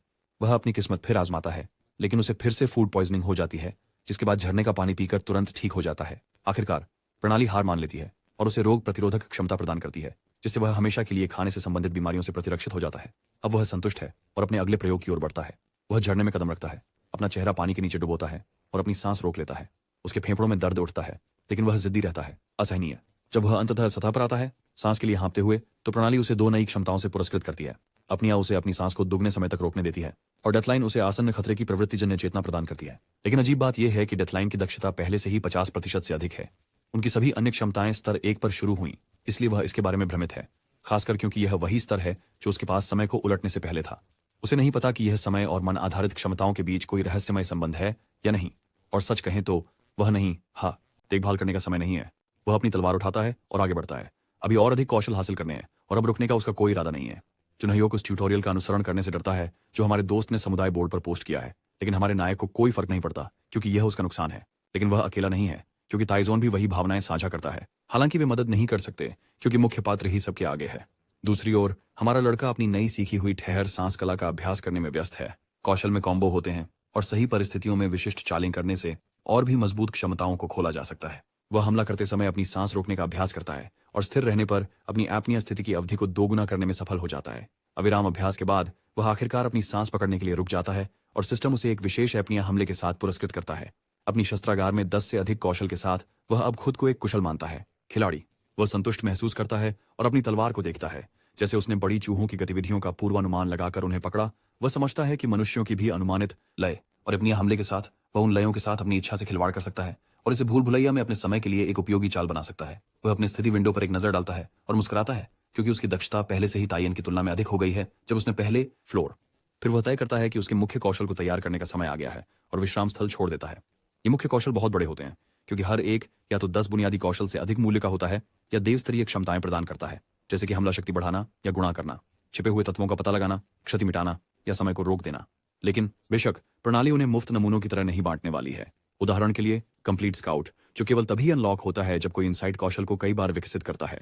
हमारा लिडेका सोचता है कि क्या इस मंजिल पर किसी तरह का मुख्य कौशल हासिल करने का तरीका है, और वो भी अपनी आत्मा बेचे बिना। लेकिन इससे पहले कि वो ऐसा करे, उसे एक और बड़ी चूहे से निपटना है। वो अपनी ढाल घुमाता है, लेकिन चूहा उसके पैर को काट लेता है। जीव को शायद काफी ऊपर सोचते हुए कि हमारा हीरो असहाय है, जबकि वास्तव में मुख्य पात्र खुद को चोट लगने दे रहा है। वह तब तक रुकता है जब तक कि प्रणाली की दया प्रणाली सक्रिय नहीं हो जाती है। अपने ढाल से पलटवार करता है और चूहे को पीछे हटने पर मजबूर करता है। प्रणाली उसे उसकी मौत की लाइन और कठोरता प्रवीणता में वृद्धि के साथ पुरस्कृत करती है। चूहा फिर से हमला करता है और इस बार वह उसे ठीक से रोकता है और नई रक्षा क्षमता खोलता है। लेकिन यह कौशल केवल एक निश्चित मात्रा से कम क्षति वाले हमलों की अनदेखी करता है, इसलिए यह वह कौशल नहीं है जो वह चाहता है। जिसे वह वास्तव में चाहता है वह है होल्ड ऑन कौशल, जो एक घातक हमले को निष्क्रिय कर देता है और अस्थायी अमृता प्रदान करता है। अपनी पिछली जिंदगी में वह अकेला था जिसने इसे हासिल किया था और यंगुन और तायन इससे बहुत प्रभावित हुए थे। इसे कैसे करना है उसके लिए खैर भूल भुलैया के अपने नियम थे, जिनके अनुसार कौशल या तो किसी और से उधार लिए जा सकते थे, कुछ ऐसा करके अर्जित किए जा सकते थे जो किसी और ने करने की हिम्मत नहीं की हो, या यदि कोई काफी चतुर हो तो उन्हें बस कॉपी किया जा सकता था। मुख्य पात्र को याद आता है कि उसने अपनी सांस रोककर कैसे अपनिया सीखा और उस स्थिति में तलवार के वारों की बाढ़ करके अपनिया अटैक। इसी तर्क को लागू करते हुए वह चूहे को लगातार घातक हमले करते रहने देता है और वह बार बार उन हमलों को रोकता है। लगभग मृत्यु जैसे अनुभवों के बाद अंततः सिस्टम को लगता है कि उसने पर्याप्त सहन कर लिया है और उसे होल्ड ऑन का पुरस्कार देता है। कौशल, हमारा लड़का राहत महसूस करता है और संतुष्ट होता है। उसे याद आता है कि यंगन और तायन उसे ऐसे देख रहे थे मानो उसने अपना दिमाग खो दिया हो जब उसने पहले अपनी प्रशिक्षण विधियों को समझाया था। लेकिन यह भूल भुलैया थी। या तो कुछ पाने के लिए अपनी जान जोखिम में डालो या कमजोर रहो और खा जाओ। वह आराम करने के कमरे में लौटता है, कुछ झरने का पानी निगलता है और अपनी प्रणाली की सूचनाएं जांचता है। आश्चर्य की बात नहीं है और कौशल है। इस समय उसने लगभग 200 इकट्ठा कर लिए हैं। जैसे ही वह स्क्रॉल कर रहा है, अचानक कोई सामने आता है। मुख्य पात्र तुरंत सतर्क हो जाता है। उसके सामने खड़ा व्यक्ति कोई अन्य खिलाड़ी नहीं बल्कि एक एनपीसी है, और अगर अफवाहें सच हैं तो अकेले मोड़ में एनपीसी सीधे पागल होते हैं। वह धुंधले तरीके से याद करता है कि टाइन ने एक बुजुर्ग योद्धा के बारे में कुछ उल्लेख किया था, शायद एक होली टेम्पलर। इससे पहले कि वह कुछ उपयोगी याद कर सके, वह आदमी अचानक उस पर हमला करता है और घूंसा मारता है। सिस्टम अपडेट करता है कि बुजुर्ग योद्धा इंजार ने हमारे नायक पर एक गैर घातक हमला सक्रिय किया है और मुख्य पात्र इस अचानक घटना के मोड़ पर सदमे में वहीं खड़ा है। मुख्य पात्र की मौत की लाइन कौशल सक्रिय हो जाती है और उसे चेतावनी मिलती है कि वह समाप्त होने वाला है। जैसे ही इंजार का घूंसा तेजी से उसकी ओर आता है, उसे वह अपनी ढाल उठाकर बेताब होकर रोकने की कोशिश करता है, लेकिन यह टूटी नहीं। वह गहरी सांस लेता है, अपने पैरों पर खड़ा रहने के लिए संघर्ष करता है और जमीन पर गिरने से बचने के लिए सब कुछ करता है। लेकिन अचानक कहीं से उसे पहाड़ की शक्ति का अप्रत्याशित उत्थान महसूस होता है। उसकी ताकत आने वाले घूंसे के लिए सही समय पर बढ़ जाती है। हालांकि जब वह हमले से बचने के लिए ढाल छोड़ता है, उसे एक विशेष कौशल डिफ्लेक्ट प्राप्त होता है। फिर भी उनकी ताकत में अंतर को देखते हुए इस मुक्के से बचना एक सपना है। जब यह लगता है तो वह दीवार में जा टकराता है जो टूट जाती है। लेकिन इंजार की हैरानी के लिए मुख्य पात्र उतना बुरी तरह से घायल नहीं दिखता जितना उसने चाहा था। सौभाग्य से हमारे लड़के ने समय पर नुकसान को निष्क्रिय कर दिया, लेकिन फिर भी वह झटका महसूस करते हुए खांसता है और देखता है कि अकेला मोड़ कुछ नहीं बल्कि एक राक्षस महोत्सव है। हालांकि एंजार कुछ हद तक चौंका हुआ है, या यूं कहें कि प्रभावित है। एक पल में हमारे लड़के ने न केवल अपनी ढाल से उसके हमले को रोक दिया, बल्कि एंजर के लिए इसे और भी बदतर बना दिया जब उसने समय रहते इसे छोड़ दिया। लगता है कि हमारा हीरो उतना आसान लक्ष्य नहीं था जितना उसने सोचा था, लेकिन एंजर यह स्पष्ट कर देता है कि वह एमसी को मारने के लिए नहीं था। वैसे भी वह सिर्फ हानिरहित वार से दोस्ताना माहौल बनाए रखना चाह रहा था। भले ही उसने पूरी ताकत लगा दी होती, लेकिन उसकी नजर में हमारे लड़के का शायद अपने रक्षात्मक कौशल के साथ उसे नजरअंदाज कर दिया। इसलिए एंजार ने उसकी मदद की। हमारा लड़का, जो अब खड़ा हो चुका है, स्थिति को समझता है। उसे पता था कि एंजार आत्मसचेत थी, एनपीसी, लेकिन उसे विशेष कौशल के बारे में वास्तव में जानता देखना एक आश्चर्य है। यहां तक कि टायोन भी इसे कभी नहीं समझ पाया। वे अपना परिचय देते हैं, लेकिन हमारा नायक अभी भी थोड़ा संदेह में है। उसे टायोन का एंजार के साथ सामना याद है, जो इस स्थिति का बिल्कुल उल्टा था। उसने अचानक उस पर हमला किया और वह बस उसे देखती रही, जैसे अचानक कुछ हुआ हो। एंजार ने उसे दूसरी सोच भी नहीं दी, उसे कायर बुलाया और उसे पीछे छोड़ दिया। वह उसे फिर कभी नहीं देखी। इसलिए एमसी स्पष्ट रूप से एक दोस्ताना पल की उम्मीद नहीं कर रहा था। यहाँ वह अभी भी यह सोच रहा है कि सबसे पहले एंजार ने उस पर हमला क्यों किया, और क्या उसकी कोई अजीब आदत है लोगों को चुनने की, कमजोर। हालांकि इंजार इसे स्पष्ट करता है और समझाता है कि एक पवित्र टेम्पलर के रूप में वह कभी भी कमजोरों पर अत्याचार नहीं करेगा। उसका हमला सिर्फ यह देखने के लिए एक परीक्षा थी कि क्या हमारा लड़का मान्यता के लायक है। अब हमारे हीरो को समझ में आता है कि उसने परीक्षा पास कर ली है। यहाँ कोई दुश्मन नहीं है, सिर्फ एक अजीब आक्रामक एनपीसी है जिसे नाटकीय पहली छापें बनाना पसंद है। फिर वह पूछता है कि इंजार किस देवता की पूजा करता है। उसने भूल भुलैया में देवताओं के बारे में सुना है जो खिलाड़ियों का परीक्षण करते हैं और देते हैं इनामों के बारे में। हालांकि अधिकांश खिलाड़ियों को इसकी कोई परवाह नहीं है। हमारा लड़का तायोन के नाराजगी भरे भाषणों की वजह से उनके बारे में कुछ न कुछ जानता है। एंजर गर्व से लवनेनॉफ, प्रेम की देवी, के बारे में बात करता है, जो लोगों को उनके प्रियजनों से जोड़ती है। उसकी नजरों में उसके जितना अद्भुत कोई नहीं है, लेकिन जब उसकी दुनिया नष्ट हो गई तब से वह उसे ढूंढ रहा है, बिना किसी सुराग के कि वह कहाँ गई है। हालांकि हमारे नायक को पहले से पता है कि वह कहाँ है, और यह हो सकता है कि अंत सुखद न हो। पिछले जीवन में उसे कोई और नहीं बल्कि टायोन ने पाया था, लेकिन वह टुकड़े टुकड़े हो चुकी थी। वह जानता है कि यह एक भयानक दृश्य होना चाहिए था, और वह यह सच एंजर को बताने में हिचकिचाता है। लेकिन उससे पहले कि वह अपना मन बना सके, एंजर उत्सुक है कि क्या एमसी भूल भुलैया में और गहराई तक जाने के लिए जल्दी में है। लेकिन हमारा लड़का जल्दबाजी में नहीं है, क्योंकि उसका लक्ष्य नहीं है भूल भुलैया।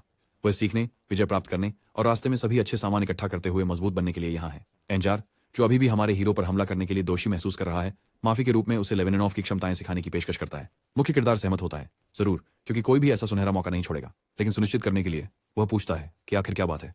उसकी हैरानी की बात यह है कि एंजार सिर्फ पछतावा करने के लिए ऐसा कर रहा है। हमारा लड़का इस बात की ओर इशारा करता है कि पछतावा हमले से पहले भी शुरू हो सकता था, लेकिन एंजार इसे नजरअंदाज कर देता है। उसकी आंखों में अगर हमारा नायक योग्य नहीं होता तो वह पहले ही उसके चेहरे पर थूक कर जा चुका होता। फिर एंजार उसे कौशल दिखाने का निर्णय लेता है और नायक को अपनी ढाल से उसे मारने का आदेश देता है। भूल भुलैया के अंदर हथियार सिर्फ औजार नहीं होते, बल्कि वे शक्ति के ताले खोलने की कुंजी होते हैं। पहली नजर में तलवार का झटका, ढाल का उठाना या भाले का प्रहार बुनियादी लगते हैं, लेकिन एक योद्धा जितना ज्यादा इन्हें तराशता है, ये कौशल उतने ही नुकीले बन जाते हैं। अपने आप में वे सिर्फ बुनियादी हमले होते हैं, लेकिन जब मिलते हैं तो वे कुछ और भी खतरनाक बनाते हैं। यह है इलाइक वेपन तकनीक, जो प्रशिक्षित कौशल का घातक मिश्रण है, जो एक अजेय शक्ति में बदल जाती है। एलाइंजर, जो पूरी तरह से भावुक है, इस खेल बदलने वाली तकनीक को हमारे नायक को सिखाने का इंतजार नहीं कर सकता। लेकिन एमसी प्रभावित नहीं है, उसे यह सब बिल्कुल अर्थहीन लगता है, जो सच कहूं तो समझ में आता है। बुनियादी हथियार कौशल को मिलाने से सिस्टम में बस थोड़ी सी गड़बड़ी होती है। जब आइंजर उससे इसके बारे में पूछते हैं तो वह जवाब देता है कि उसकी अतिरिक्त आक्रमण शक्ति केवल 1 अंक जोड़ती है और उसके सामान्य हमले के साथ वह केवल 4 तक बढ़ता है। फिर आइंजार हमारे लड़के से हमला करने के लिए कहता है। वो टारगेट लॉक सक्रिय करता है ताकि कोई भी नुकसान सह सके। हमारा हीरो उसकी ढाल से एंजार के सिर पर जोरदार प्रहार करता है। निश्चित रूप से एंजार ने उम्मीद नहीं की थी कि वह इतनी जोर से मार देगा। अब दर्द में एंजार एमसी से कहता है कि वह इस बार मुक्का मारे। फिर से सिर पर मारने की इच्छा न रखते हुए हमारा लड़का अगली बार छाती पर हमला करता है। आश्चर्यजनक रूप से नुकसान बहुत कम है, और अब हमारे हीरो को समझ आता है कि अलग अलग हथियारों का मतलब अलग अलग नुकसान होता है।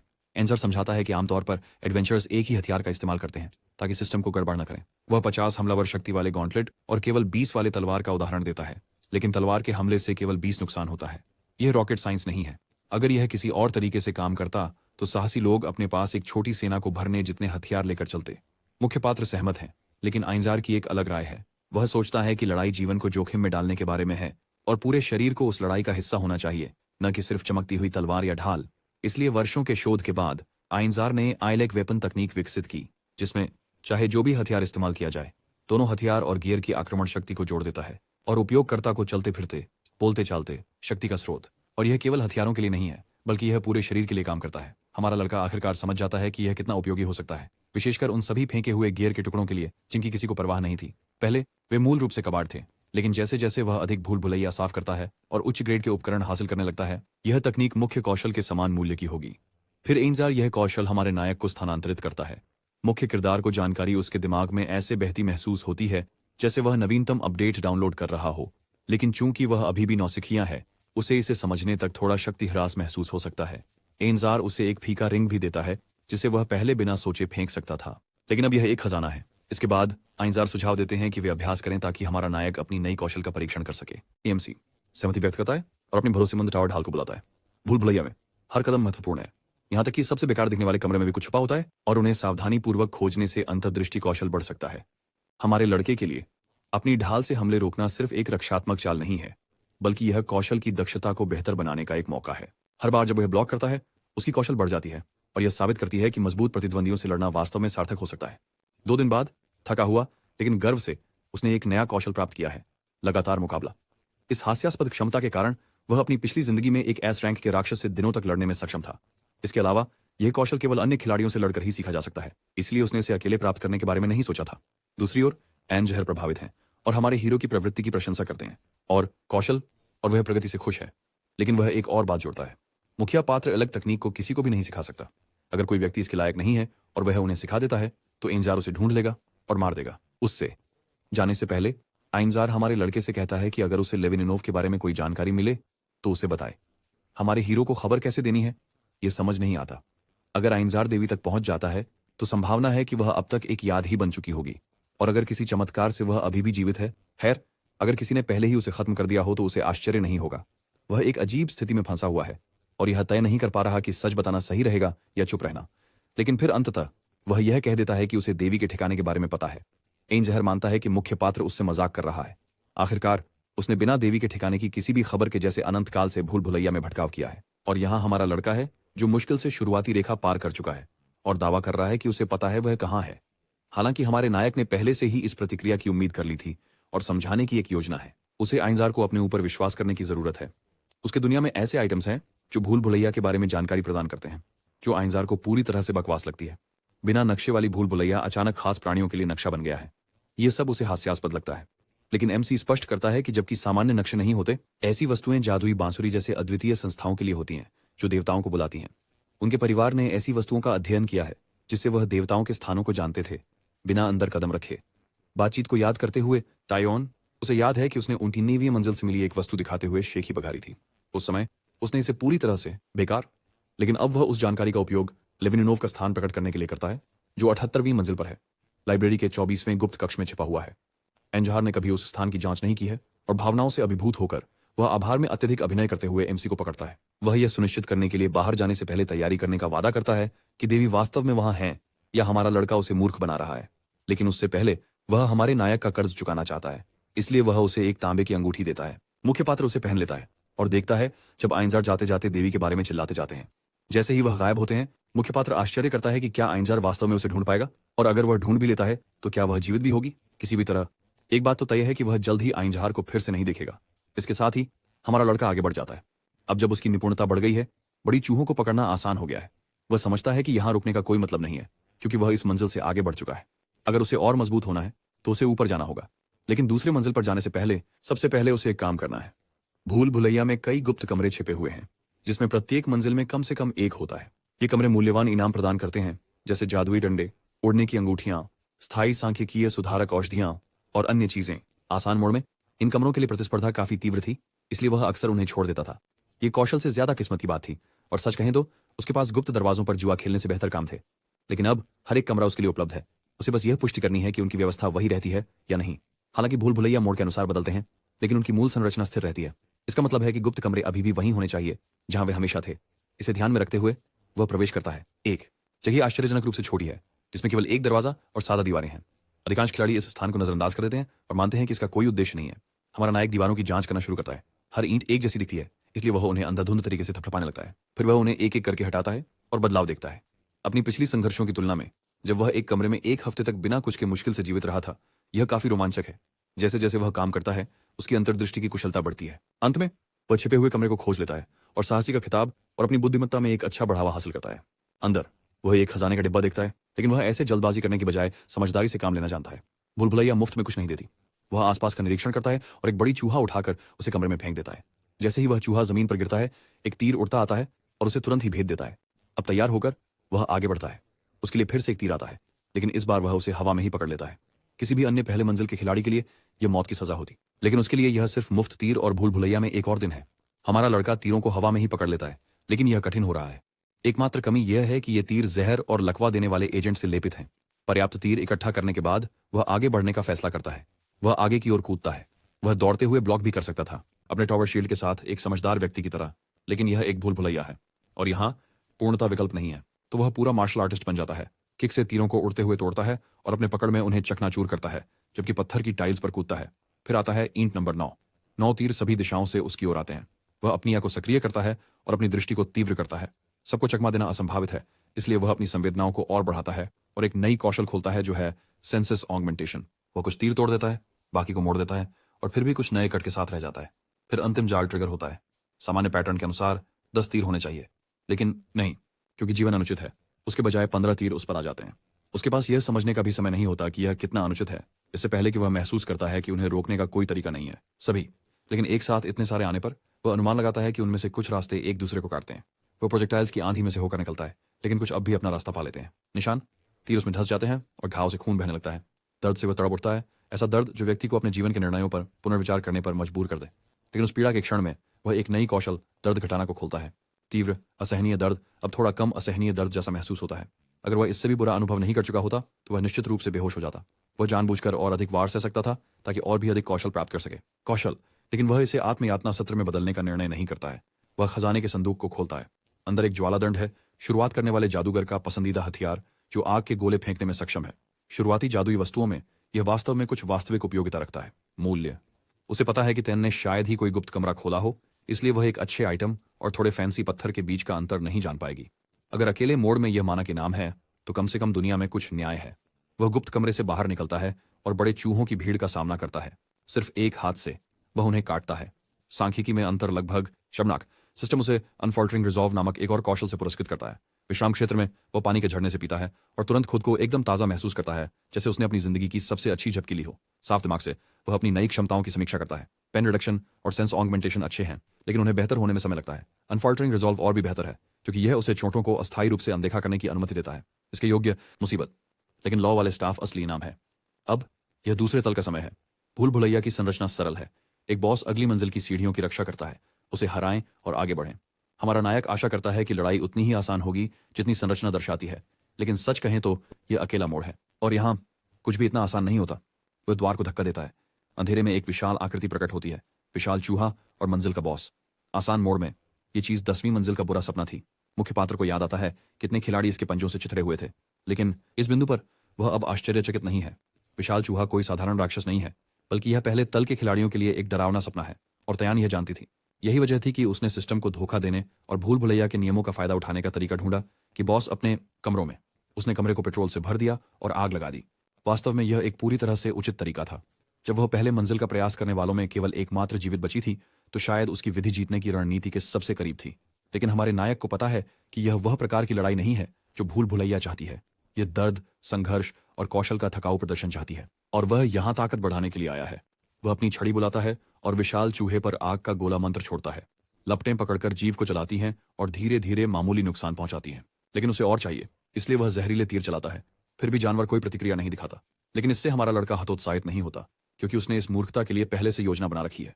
वह रणनीति बदलता है और लकवा मारने वाले तीर चलाता है। इस बार चूहा अपनी जगह पर जम जाता है और या तो मारा जाने तक या 10 सेकंड तक अचल रहता है। एमसी अवसर का फायदा उठाकर उसे बार बार पैरालिसिस शॉट्स से जकड़े रखता है और स्टेटस इफेक्ट्स की परतें जोड़ता है, जैसे कि एक संपूर्ण खतरा। वह इसे सिर्फ परास्त नहीं कर रहा है, बल्कि इसे टुकड़ा टुकड़ा करके खत्म कर रहा है। एक बार अक्षम हो जाने पर चूहा और भी अधिक कमजोर हो जाता है और ज्यादा नुकसान झेलता है। लेकिन हमारे नायक को पता है कि इस रणनीति की एक सीमा है। जब चूहे की सेहत 20% से नीचे गिर जाती है, तो यह बरसरकर मोड़ में चला जाता है। हमारे लड़के को अपने पिछले जीवन का यह बुरा सपना याद है और वह अच्छी तरह जानता है कि लकवा के तीर इस पर काम नहीं करेंगे। अब यह सीधा मुकाबला है। वह अपनी टॉवर शील्ड उठाता है और प्रभाव के लिए तैयार रहता है। रक्षा के बावजूद उसे नुकसान होता है, लेकिन उसने अपनी अगली चाल की पहले से तैयारी कर ली है। उसकी ताकत ज्यादा नहीं है, लेकिन फुर्ती उसकी बढ़त है। वह इसका फायदा उठाकर चूहे की टांगों पर शील्ड से प्रहार करता है ताकि उसका संतुलन बिगड़ जाए, और वहीं उसकी लगातार प्रत्याक्रमणों को सहने की कोशिश करता है। उसकी सहन शक्ति कम हो रही है और वह जानता है कि वह इसे अधिक वरीयता तक नहीं बना सकता, लंबे समय तक। वह अपनी तलवार बुलाकर एपनिया अटैक सक्रिय करता है और चूहे पर तेजी से सटीक वार करता है। बेशक जानवर पलटवार करता है क्योंकि बिना एमसी को चोट लगे लड़ाई नहीं होगी, लेकिन हमारा नायक जानता है कि वह और अधिक हमले नहीं सह सकता, इसलिए वह चूहे के हमलों को उसी पर वापस भेजता है और अपनी लगातार ताकतवर मार जारी रखता है। वार पर वार वह आगे बढ़ता है जब तक कि अंततः विशाल चूहा गिर नहीं जाता और उसे आखिरकार जीत मिल जाती है। लड़ाई खत्म होने पर वह अपने इनाम की जांच करता है। उसकी चपलता और मना बढ़ गई है और वह स्तर ऊपर जाता है और उसके घाव भी ठीक हो जाते हैं। इनाम के रूप में उसे एक रैंडम एल स्टैट बूस्ट पोडियन और आश्चर्य बोनस, एक निर्धारित स्टैट बूस्ट पोडियन, वह दोनों पीता है और अपनी ताकत बढ़ती हुई महसूस करता है। फिर वह अपनी नई कौशल को याद करता है, काउंटर, और उसे एहसास होता है कि वह अब दुश्मन के हमलों को और भी अधिक ताकत के साथ प्रतिबिंबित कर सकता है। आगे बढ़ने से पहले वह समुदाय बोर्ड को खोलता है ताकि उस ट्यूटोरियल को चेक कर सके जो उसने पहली मंजिल के बारे में पोस्ट किया था। उसे ज्यादा उम्मीद नहीं थी, लेकिन जिज्ञासा उस पर हावी हो जाती है। समुदाय बोर्ड पर खिलाड़ी उत्साह के साथ जीवन के स्रोत के बारे में बात करते हैं और सुझाव और सलाह साझा करते हैं। ये लगभग दिल को छू लेने वाला है, जब तक कि हमारा लड़का अपने पिछले जीवन को याद नहीं करता, जहां बोर्ड निराशाजनक संदेशों का कब्रिस्तान था और अंततः वह भी शांत हो गया। खैर, एक को छोड़कर तायोन, वह सन्नाटे के उस वीराने में अकेली आवाज थी और अब पहले की तरह उसका नाम फिर से दिखाई देता है। इस बार वह उसके बारे में पूछ रही है। इस बीच हमारा लड़का उन फाइटर ग्लव्स को कसने में व्यस्त है जो उसने लास्ट किंग से खरीदे हैं और नीचे जाने की तैयारी कर रहा है। हालांकि पुराना राजा केवल उस चूहे से संतुष्ट नहीं है, मांस, वह खाल और दांत भी चाहता है, लेकिन हमारे नायक का कोई इरादा उन्हें सौंपने का नहीं है। राजा को आभास होता है और वह समझ जाता है कि वह किसी को ढूंढ रहा है, और इस बार वह वास्तव में सही है। एमसी हाफरेन भूल भुलैया के लोहार की तलाश में है। तायोन के अनुसार वह उसके मदद के बिना निचले मंजिलों तक कभी नहीं पहुंच पाती, केवल यही उसे ढूंढने लायक बनाता है। दुकान छोड़ने के बाद वह अब भूल भुलैया के प्रवेश द्वार के पास है, एक अपेक्षाकृत सुरक्षित स्थान जिसमें ऐसे जीव हैं जो मुश्किल से लड़ाई कर सकते हैं। लेकिन जल्द ही वह दूसरे तल पर पहुंचता है जहां असली खेल शुरू होता है। इस तल को पार करने पर उसे एक शुरुआती मना वृद्धि औषधि इनाम में मिलेगी। यहाँ एक गोपनीय भी है इनाम, जो कि निश्चित रूप से एक रहस्य है। वह उस औषधि को पाने के लिए उत्साहित है, लेकिन इससे पहले कि वह आगे बढ़े, सिस्टम उसे बिना पड़ी अधिसूचनाओं से भर देता है। परेशान लेकिन जिज्ञासु वह समुदाय बोर्ड खोलता है। चुनियो के तैजिन और सुहियोन उसे संदेशों से ऐसे भर देते हैं जैसे वे निराशाजनक प्रशंसक हों। इससे पहले कि वह तय कर सके कि पहले किसे जवाब देना है, एक सूचना आती है कि जुनियो के उससे निजी तौर पर बात करना चाहता है। हमारा हीरो स्वीकार करता है और पता चलता है कि जुनियो के केवल उससे मिलना चाहता था। जुनियो के बहुत भावुक है क्योंकि हमारे लड़के की पोस्ट आशा की किरण रही है। जब वह पहली बार भूल भुलैया में दाखिल हुआ तो वह अकेला भूखा था और पागलपन की स्थिति से एक कदम दूर था। हताशा में उसने भोजन के लिए टूटे हुए व्यक्ति से भी भीख मांगी और हालत इतनी बदतर थी। और फिर जब उसने सोचा कि वह दुखद तरीके से मर जाएगा, एमसी ने पहली मंजिल का ट्यूटोरियल पोस्ट किया। तायोन सबसे पहले सफल होती है और उन्हें जीवित देखते ही दूसरों को आशा मिलती है। उनकी बातचीत से हमारा लड़का सीखता है कि अब तक केवल जूनहियोक और तायोन ने बड़ी चूहिया का शिकार किया है। वह पहले तायोन से मिल चुका है लेकिन जूनहियोक से नहीं। अपने पिछले जीवन की यादों के आधार पर जूनहियोक शायद किसी बेवकूफी भरे साहसिक कार्य के कारण बाहर चला गया होगा, लेकिन अब उनकी पोस्ट के धन्यवाद वो बच गया है और तायोन के स्तर पर पहुंच गया है। इसका मतलब है कि वह एक असामान्य है, एक जीवित व्यक्ति जो तर्क अनुसार मौजूद नहीं होना चाहिए। चूंकि जुनहाइयो और अन्य वास्तव में जीवित रहने में सफल हो रहे हैं, हमारा लड़का उसे एक और जीवन दान देने का निर्णय करता है। वह उसे एंजार के बारे में चेतावनी देता है और उसे संभालने के लिए कुछ सुझाव देता है। यदि वे इसे सही खेलते हैं तो एंजार उन्हें कुछ उपयोगी देगा। वह चाहता है कि जुनहाइयो यह सलाह तायोन तक पहुंचाए। जुनहाइयोक, जो उलझन में है, पूछता है कि एमसी उनकी मदद क्यों कर रहा है जब वे टेक्निकली प्रतिद्वंद्वी हैं। हमारा हीरो उसके माथे पर मारता है और उसे याद दिलाता है कि वे सब उसी ग्रह से हैं जो तेजी से विनाश की ओर बढ़ रहा है। वह दयालुता के कारण मदद नहीं कर रहा है, बल्कि यह सुनिश्चित कर रहा है कि वे कुछ भी ना समझ मूर्खों की तरह न मरें। फिर वह विषय बदलता है और समुदाय की स्थिति के बारे में पूछता है। बोर्ड जुनहियोक उसे सूचित करता है कि कुछ खिलाड़ियों ने लड़ाई शुरू कर दी है। हमारे लड़के देख सकते हैं कि अज्ञानता का विस्तार शुरू हो गया है। इसके साथ ही वे अपनी बातचीत समाप्त करते हैं और वापस लौटते हैं। अब तक सब कुछ सिर्फ ट्यूटोरियल था, लेकिन अब दूसरी मंजिल पर असली भूल भुलैया शुरू होती है। एमसी दरवाजा इस तरह से खोलता है जैसे वह उसी का हो। अंदर गोब्लिन्स तीर, ढाल और तलवारों से लैस होकर इंतजार कर रहे हैं। वह अपना तीर तैयार करता है और उन्हें दिखाने के लिए तैयार है कि उन्हें मनुष्यों से क्यों डरना चाहिए। गोब्लिन्स अकेले अपने आप में शायद ही कोई खतरा है, लेकिन जब वे झुंड में होते हैं तो उनकी सामूहिक मूर्खता किसी तरह उन्हें एक समस्या बना देती है। हमारा नायक एक तीर चलाता है और धनुष वाले गोब्लिन को मारता है, जिससे वह लकवाग्रस्त हो जाता है। इसी बीच तलवार और ढाल से लैस अन्य गोब्लिन अपनी शक्ति दिखाने का फैसला करते हैं, लेकिन हमारा लड़का अपनी ढाल से उसे कुचलता है, फिर अपनी तलवार बुलाता है और उसे चीर देता है। जैसे ही वे सांस लेता है, दो और गोब्लिन उस पर कूद पड़ते हैं, जिनमें से एक बड़ा तलवार पकड़े हुए है। एमसी तलवार को देखता है, अपनी दंडिका बुलाता है और पूरे क्षेत्र को उड़ा देता है। धूल के बैठ जाने पर वह बड़ी तलवार उठा लेता है। यह अभी भी जंग लगी है, लेकिन पहले से थोड़ी कम खराब है। वह एक लकड़ी की ढाल भी उठाता है। अपने उन्नत गियर के साथ वह आगे बढ़ता है।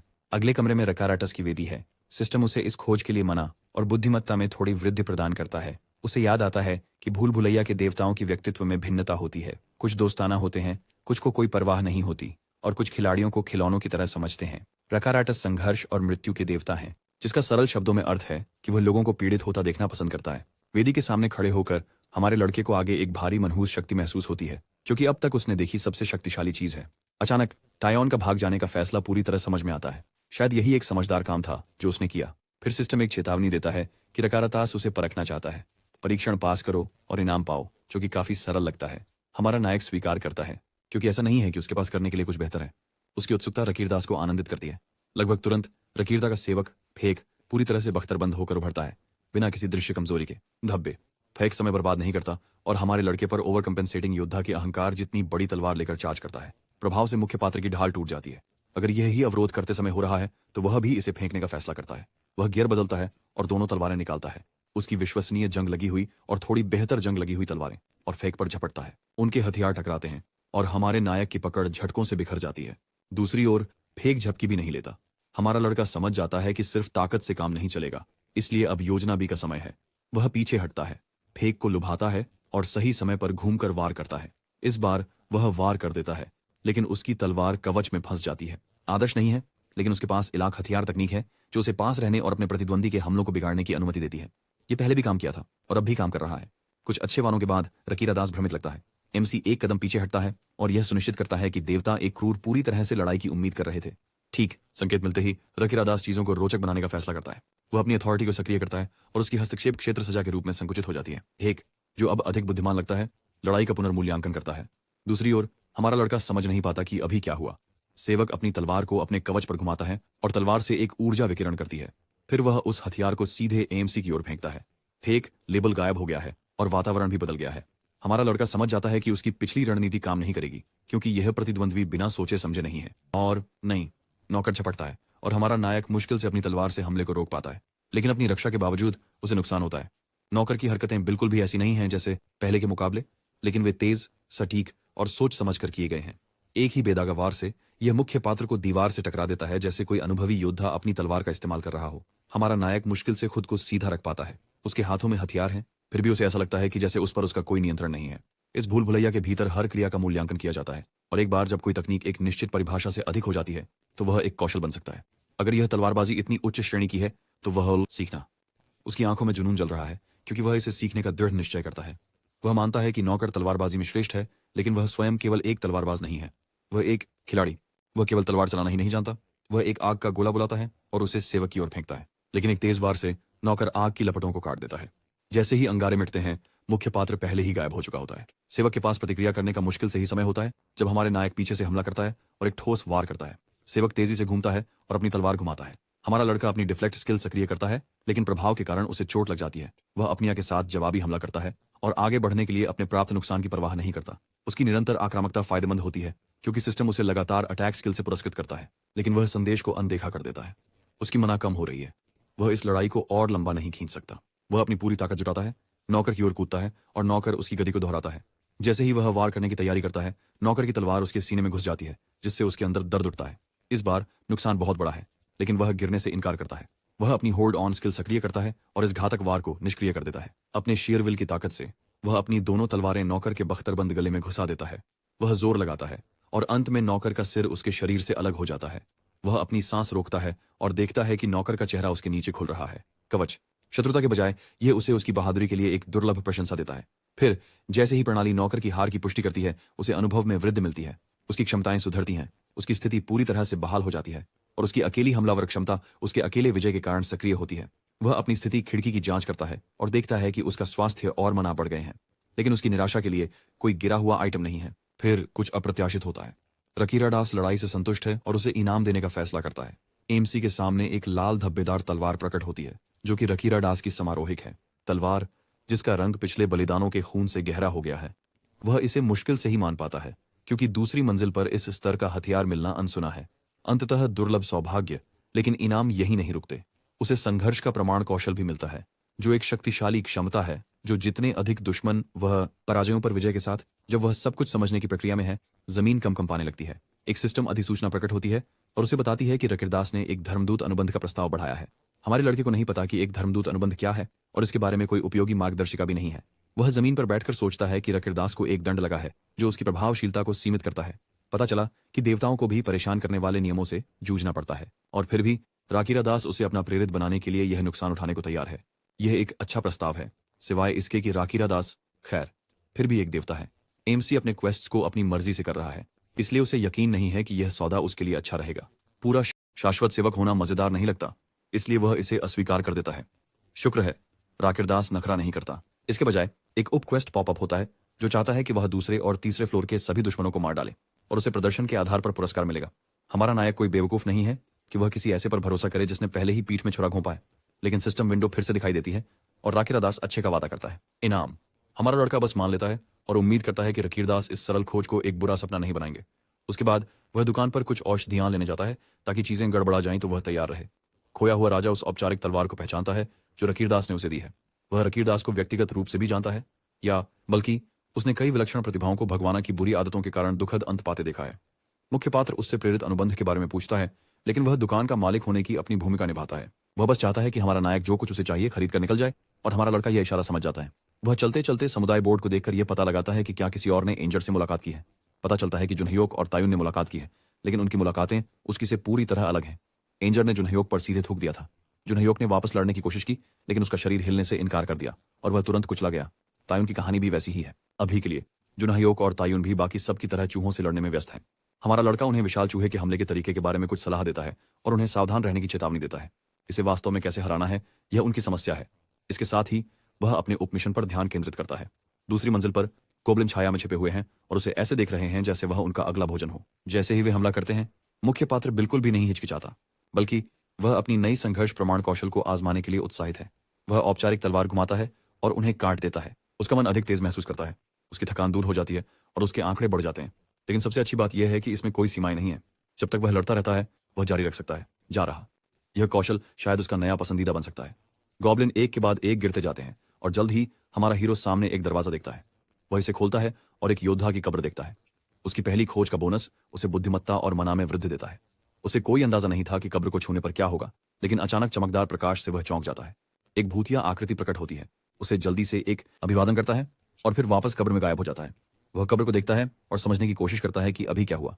वह फिर से हाथ बढ़ाता है और वही चीज फिर से होती है। भूत दिखाई देता है, उसे अभिवादन करता है और गायब हो जाता है। वह चिढ़ जाता है और उसे बेवकूफ नहीं बनाया जा सकता। अगली बार जब भूत दिखाई देता है तो वह उसे हवा में पकड़ लेता है और इस बकवास की बजाय एक उचित मिशन की मांग करता है। भूत आसानी से उसकी पकड़ से निकल जाता है और हमारे नायक की हिम्मत पर हंसी उड़ाता है। एमसी देख सकता है कि यह भूत सामान्य एनपीसी से अलग है जिनसे वह मिला है और अधिक परेशान करने वाला। वह उसके बारे में पूछता है और बहुत सारी बकवास के बाद भूत आखिरकार स्वीकार करता है कि वह एक योद्धा है जो भूल भुलैया में मर चुका है। उसका काम खोज देना है, लेकिन किसी को भी नहीं, केवल उन्हीं को जिन्हें वह योग्य मानता है। और उसकी राय में हमारा लड़का पूरी तरह से योग्य नहीं है। वह चाहता है कि हमारा नायक वापस आने के बारे में सोचने से पहले कम से कम 30 मंजिलें साफ करे। मुख्य पात्र वहां से जाने के लिए मुड़ता है क्योंकि उसे एहसास होता है कि उसने अहंकारी भूत पर समय बर्बाद किया है। लेकिन जैसे ही वह कदम बढ़ाने वाला होता है, भूत की नजर उस समारोहिक तलवार पर पड़ती है जो उसकी पीठ पर बंधी होती है। जैसे ही उसे एहसास होता है कि हमारे लड़के ने रकीराधा की चुनौती पूरी कर ली है, उसका रवैया पूरी तरह बदल जाता है। अब अचानक वह एक खोज सौंपने के लिए बेताब हो जाता है। लेकिन एमसी इसमें रुचि नहीं लेता। अब नहीं। लेकिन हठी आत्मा चुप नहीं होती। वह घोषणा करता है कि वह एक बार एक महान योद्धा था और भूल भुलैया को सबसे तेजी से पार करने वाला भी। उसने शक्तिशाली दुश्मनों से लड़ाई की है, दुश्मनों को हराया है और मूल रूप से अपनी कहानी में एक नायक है, या बल्कि एक भ्रम। लेकिन जब वह आराम करने के लिए 10वीं मंजिल पर लौट आया तो एक सच्ची क्षति वाले हथियार के साथ एक राक्षस ने उस पर सोते समय हमला किया और उसकी यात्रा समाप्त कर दी। केवल इस विचार से ही भूत को गुस्सा आ जाता है। वह बदला चाहता है और यहीं पर हमारा लड़का आता है। उसका मिशन 10वीं मंजिल के बॉस को मारना है। जहां तक इनाम की बात है वो तो उसके मूड पर निर्भर करता है। मिशन तो मिशन है, इसलिए हमारा हीरो उसे स्वीकार करता है। जैसे ही वह कमरे से बाहर निकलता है, भूत उसके पीछे पीछे तैरता हुआ आता है और उसके सिर पर आकर बैठ जाता है और घोषणा करता है कि वह उसके साथ जाएगा। मुख्य पात्र आहें भरता है क्योंकि अब उसे पूरे सफर में 10वीं मंजिल तक एक नाटकीय भूत को साथ ले जाना पड़ेगा। लेकिन हो सकता है कि वह उससे कुछ उपयोगी जानकारी प्राप्त कर सके। वह उसके पिछले जीवन के बारे में पूछकर शुरुआत करता है। पहले भूत ऐसे बर्ताव करता है जैसे उसका अतीत साझा करने के लिए बहुत भव्य है, लेकिन थोड़ी सी दृढ़ता के साथ वह अपना मन बदल देता है। अब वह हमारे लिए एक अपवाद बना रहा है। लड़का हमारे नायक को परवाह नहीं है, लेकिन योद्धा फिर भी अपनी कहानी शुरू करता है। वह महान कैबर्ड साम्राज्य का राजकुमार था, सिंहासन का उत्तराधिकारी, तलवारबाजी और रणनीति में अद्वितीय। लोग सिर्फ एक झलक पाने के लिए कतार में लग जाते थे। उसे एमसी सुनता है लेकिन प्रभावित नहीं होता। यह व्यक्ति एक राजकुमार की तरह कम और अपने सुनहरे दिनों को याद करते हुए एक गली के गुंडे की तरह अधिक बात करता है। कहानी जारी रहती है। दुनिया खत्म हो गई। उसने हर किसी को बचाने के लिए भूल भुलैया में प्रवेश किया और फिर खैर हमारा लड़का बाकी सब जानता है। जब वो ये बात कहता है तो आत्मा उसे घूरती है और स्वीकार करती है कि उसे वह पसंद नहीं है, लेकिन उस राक्षस से उसकी नफरत जिसने उसे मारा हमारे नायक के लिए उसकी नापसंदगी से अधिक है। तब तक वे एक दरवाजे तक पहुंच जाते हैं। योद्धा आत्मा की चलती हुई बड़बड़ाहट को नजरअंदाज करते हुए एमसी उसे खोलता है और एक कमरा प्रकट होता है जो भरा होता है गॉब्लिन्स। वह अपनी धनुष निकालता है और एक पर गोली चलाता है, उसे लकवाग्रस्त कर देता है। फिर वह अपनी तलवार निकालता है और एक अन्य को गिरा देता है। फिर इस प्रक्रिया को दोहराता है। योद्धा भूत देखता है और जो हमारा लड़का सोच रहा है उससे भ्रमित है। हमारा हीरो शुरुआत में समझाने की जहमत नहीं उठाता, लेकिन अंततः भूत यह समझ जाता है कि वह एक कौशल अर्जित करने की कोशिश कर रहा है। हालांकि भूत को नायक का कौशल लेने का विचार पसंद नहीं आता। इससे हमारे लड़के को एक विचार आता है। वह मुस्कुराता है और एक शर्त का प्रस्ताव करता है कि अगर योद्धा भूत सही है तो वह उसका कठपुतली बन जाएगा और उसकी जो मर्जी होगी वही करेगा। लेकिन अगर वह सही है तो योद्धा को उसके सभी सवालों के सच्चे जवाब देने होंगे। भूत, जो खुद को लेकर बिल्कुल निश्चित है, बिना झिझक के सहमत हो जाता है। योद्धा भूत अपने कल्पना में बहुत आनंद ले रहा है। जैसे ही वह हमारे लड़के को चारों तरफ रेंगते हुए और सम्मान सूचक शब्दों के साथ गिड़गिड़ाते हुए कल्पना करता है। दुर्भाग्य से उसके लिए वास्तविकता बहुत कम मनोरंजक है, क्योंकि हमारा हीरो गोब्लिन का गला घोंटने में इतना व्यस्त है कि उसकी भ्रांतियों की परवाह नहीं करता। वर्तमान में वापस आते हुए योद्धा भूत दोहरी कौशल के बारे में बड़बड़ाने लगता है, ये बताते हुए कि यह दो पक्षों के बीच लड़ाई को लॉक कर देता है बिना बाहरी हस्तक्षेप के। एमसी को वह सुनने में अच्छा लगता है। कई दुश्मनों को काटने और एक पर एक लड़ाई में जाने के बाद सिस्टम उसे एक चमकदार नई क्षमता से पुरस्कृत करता है, मजबूर द्वंद्व। और यह कैसी क्षमता है? क्योंकि उसे लगातार होने वाले नुकसान की चिंता नहीं करनी पड़ती, जहर, भ्रम या कोई अन्य परेशान करने वाले प्रभाव नहीं। वह सिर्फ शुद्ध और बिना किसी रुकावट के युद्ध का आनंद ले सकता है। हमारा लड़का उत्साहित है, लेकिन भूत उतना नहीं। वह बस घूरता है, शायद अपने अस्तित्व पर सवाल उठा रहा है। हालांकि हमारे नायक के पास बेहतर काम है और वह उसे उनके शर्त की याद दिलाता है। यह अंततः उसे चुप करा देता है, कम से कम थोड़ी देर के लिए। फिर यह समझने पर कि यह सिर्फ एक शर्त है, योद्धा भूत फिर से बड़बड़ाना शुरू कर देता है। लेकिन मुख्य पात्र यहां बेवकूफियों के लिए नहीं आया है। वह जवाब चाहता है। योद्धा भूत हमेशा की तरह उसे कोसता है, लेकिन हमारा लड़का बेकार की बातों के लिए अब से प्रतिरक्षा कर चुका है। रोना। योद्धा की अंतहीन बकवास तब तक जारी रहती है जब तक वे एक और छुपे हुए कमरे पर नहीं पहुंच जाते। हमारा नायक एक ईंट हटाता है, अंदर जाता है और उसकी अंतर्दृष्टि कौशल काम करने लगती है। तुरंत ही वह देखता है कि छत पर तीरों के साथ जाल हैं, फर्श पर जाल हैं और आगे चलती हुई दीवारें हैं। योद्धा का भूत पहली बार कुछ समझदार सुझाव देता है, जो है पीछे हटना। नायक निश्चित रूप से उसे अनदेखा करता है। वह स्थिति में आता है और तीरों के बीच से अपने प्राचीन हथियार से वार करता है। तलवार जमीन के जालों पर तेजी से चलता है, आने वाले नुकीले धातुओं से बचने के लिए दीवार पर कूदता है और फिर चलती हुई दीवारों के बीच आगे बढ़ता है। एक दीवार उसे कुचलने की कोशिश करती है, लेकिन वह इसे घूंसा मारकर पार कर लेता है। पता चलता है कि गॉब्लिन द्वारा बनाई दीवारें ज्यादा टिकाऊ नहीं होती। योद्धा भूत, जो अवाक रह जाता है, अंततः चुप्पी को अपनाने का फैसला करता है। एक बार बाधाओं के साफ हो जाने के बाद हमारा लड़का एक वसंत सिंचित अंगूठी प्राप्त करता है, जो मना को बढ़ाती है और एक अच्छी सुगंध छोड़ती है। योद्धा भूत, जो अभी भी हमारे नायक के अस्तित्व को समझने की कोशिश कर रहा है, आखिरकार एमसी की पहचान के बारे में पूछता है। हमारा लड़का योद्धा भूत को याद दिलाता है कि उसने उसे पहले ही बता दिया था, लेकिन उसके चेहरे के खाली भाव से एमसी देख सकता है कि योद्धा को बिल्कुल भी समझ नहीं है कि वह किस बारे में बात कर रहा है। यह हमारे नायक के लिए कुछ महत्वपूर्ण पुष्टि करता है। यह योद्धा भूत औरोबोरोस गैस्ट्रोलिथ के बारे में बिल्कुल कुछ नहीं जानता, जिसका मतलब है कि यह 95वें से परे अस्तित्व में होना चाहिए। फ्लोर। फिर उसे एहसास होता है कि वह भूल भुलैया में 10 दिनों से है। वह समुदाय बोर्ड की जांच करता है, जहां खिलाड़ी विशाल चूहे को मारने के तरीके पर घबराए हुए हैं। ये देखकर कि कदम उठाने का समय आ गया है, वह चैट में प्रवेश करता है। जूनह्योक एक अपडेट प्रदान करता है कि जीवन के झरने तक पहुंचे आधे खिलाड़ी ने बड़े चूहे को सफलतापूर्वक मार गिराया है और उसे विश्वास है कि बाकी भी कर लेंगे। जहां तक उसकी और टेओन की बात है, वे जैसे ही विशाल चूहे को देखते हैं भाग जाते हैं। एमसी सीधे काम पर आता है और कौशलों की व्याख्या करना शुरू करता है। खिलाड़ी उस पर आभार की बौछार कर देते हैं। वह सबसे आसान से शुरू करता है, जो है दर्द में कमी। तरीका है खुद को तलवार से सीधे बांह में मारना। एमसी चाहता है कि वे अपनी पुरानी जंग लगी तलवारें लें और उन्हें हाथ में गहरे तक, हड्डी तक चुभो दें। खिलाड़ी यह सोचकर पीले पड़ जाते हैं और कांपने लगते हैं, लेकिन उसे नहीं समझ आता कि वे इतने डरे हुए क्यों हैं। जीवन का स्प्रिंग उन्हें वैसे भी ठीक कर देगा, तो कोई क्यों? समस्या उसके लिए यह व्यावहारिक है, लेकिन उनके लिए यह पूरी तरह से पागलपन है। आगे बढ़ते हुए वह अगली कौशल को पेश करता है, जो है एपनिया। इसके लिए उन्हें जीवन वसंत में कूदना होगा, अपनी सांस रोकनी होगी जब तक वे डूब न जाएं और एक छोटे से बोनस के रूप में अपनी तलवारें तब तक चलानी होंगी जब तक वे शारीरिक रूप से नहीं कर सकते। अगर वे बच जाते हैं तो उन्हें एपनिया हमला कौशल प्राप्त होगा। खिलाड़ियों के लिए यह लगभग ऐसा लगता है जैसे वह एक बहुत ही घातक मजाक शो चला रहा हो। उनके डर को नजरअंदाज करते हुए वह अगले कौशल पर आगे बढ़ता है। जरा रुको, इसमें एक बड़े चूहे के 30 हमलों को सहना शामिल है जब आप थके हुए हों। उनके चेहरे और अधिक गंभीर हो जाते हैं। ये कौशल जीवित रहने के लिए महत्वपूर्ण है, बेशक, लेकिन यह प्रक्रिया पागलपन है। एमसी उन्हें आश्वस्त करता है कि कोई उन्हें मजबूर नहीं कर रहा है और यह उनका खुद का निर्णय है। वह उनकी अनिच्छा को भी समझता है। आखिरकार वे एक ऐसी दुनिया से आए हैं जहां युद्ध बस इतिहास की कक्षा की जानकारी थी और भूख केवल कुछ खाने का निर्णय करने पर महसूस होती थी। रात का खाना। अपनी जान जोखिम में डालना उनके कामों की सूची में कभी नहीं था और भूल भुलैया में कदम रखने से उनके व्यक्तित्व में कोई जादुई बदलाव नहीं आया है। इस बेतुकेपन के बावजूद तायोन और जुनह्यू खिचकिचाते हुए सहमत हो जाते हैं कोशिश करने के लिए। दूसरे खिलाड़ी उन्हें रोकने की कोशिश करते हैं, लेकिन जुनह्यू उन्हें चुप करा देता है। उसकी नजर में अगर हमारा हीरो झूठ बोलना चाहता तो वह इतने लंबे समय तक जीवित नहीं रह पाता। अकेले तर्क निर्विवाद है और बहस खत्म हो गई है। एमसी मुस्कुराता है यह देखकर कि कम से कम यहाँ किसी में साहस है। जुनह्यू सबसे पहले अपनियां चुनता है और जब वह हमारे लड़के के साथ इस पर चर्चा करता है तो अन्य लोग देख रहे हैं। लगभग सभी इस बात से आश्वस्त हैं कि उसने अपना दिमाग खो दिया है। बहादुरी की बात करना एक चीज है और वास्तव में करना कुछ और। वास्तव में कर देता है। मुख्य पात्र संतुष्ट होकर चला जाता है। योद्धाभूत प्रकट होता है और कहता है कि हमारे नायक ने व्यर्थ चीज पर समय बर्बाद किया, लेकिन हमारे लड़के के लिए अगर उनकी मदद से उनमें से एक भी जीवित रहता है तो वो उसके लिए काफी है। जल्दी ही वे बॉस के द्वार पर पहुंचते हैं और मुख्य पात्र अंदर जाता है। भीतर एक स्टाफली गोब्लिन केंद्र में खड़ा है और छोटे गोब्लिन उसे घेरे हुए हैं। बॉस एक जादू करता है और उसके गार्ड्स हरकत में आ जाते हैं। हमारा हीरो उनसे सीधे टकराता है, अपनी ढाल से हमलों को रोकता है और फिर उन्हें हटाता है। योद्धाभूत उसे पहले बॉस को मारने के लिए तर्क देता है, लेकिन हमारा लड़का इस काम में बिल्कुल नया नहीं है। फिर बॉस गोब्लिन फिर से मंत्र फेंकता है। अंधेरे की ऊर्जा एमसी के चारों ओर लिपट जाती है और अचानक वह कहीं और होता है। उसके सामने कंकालों का समुद्र फैला होता है। खाली आंखें उसे घूर रही होती हैं। फुसफुसाहटें आरोपों और निंदा के साथ शुरू होती हैं। वे उसे आसान रास्ता चुनने और उन्हें मरने देने के लिए दोष देते हैं। एक हाथ उसके पैर को पकड़ता है। एक और आवाज जो तायन की है वह उसे बचाने में असफल रहने और उसे अकेले मरने देने के लिए दोषी ठहराती है। दृश्य मरोड़ता है। वह डूब रहा है, उसे नीचे खींच रहे हाथों से दम घुट रहा है, लेकिन हमारा नायक बेफिक्र है क्योंकि उसने इससे भी बुरा देखा है। जो योद्धाभूत इसे देख रहा है वह उम्मीद छोड़ देता है। बॉस गोब्लिन अंतिम हमला करने को तैयार है, लेकिन तभी हमारा लड़का हरकत में आता है। वह ऊर्जा टूट जाती है जैसे ही वह अपनी तलवार चलाता है। वह बॉस गोब्लिन के सामने खड़ा है और पूरी तरह सुरक्षित है। योद्धाभूत हैरान है यह देखकर कि मुख्य पात्र ने वास्तव में इसे सहन किया है। गोब्लिन फिर से प्रयास करता है और एक पागलपन की जादू फेंकता है, लेकिन यह बेकार है क्योंकि हमारा नायक आगे बढ़ता है।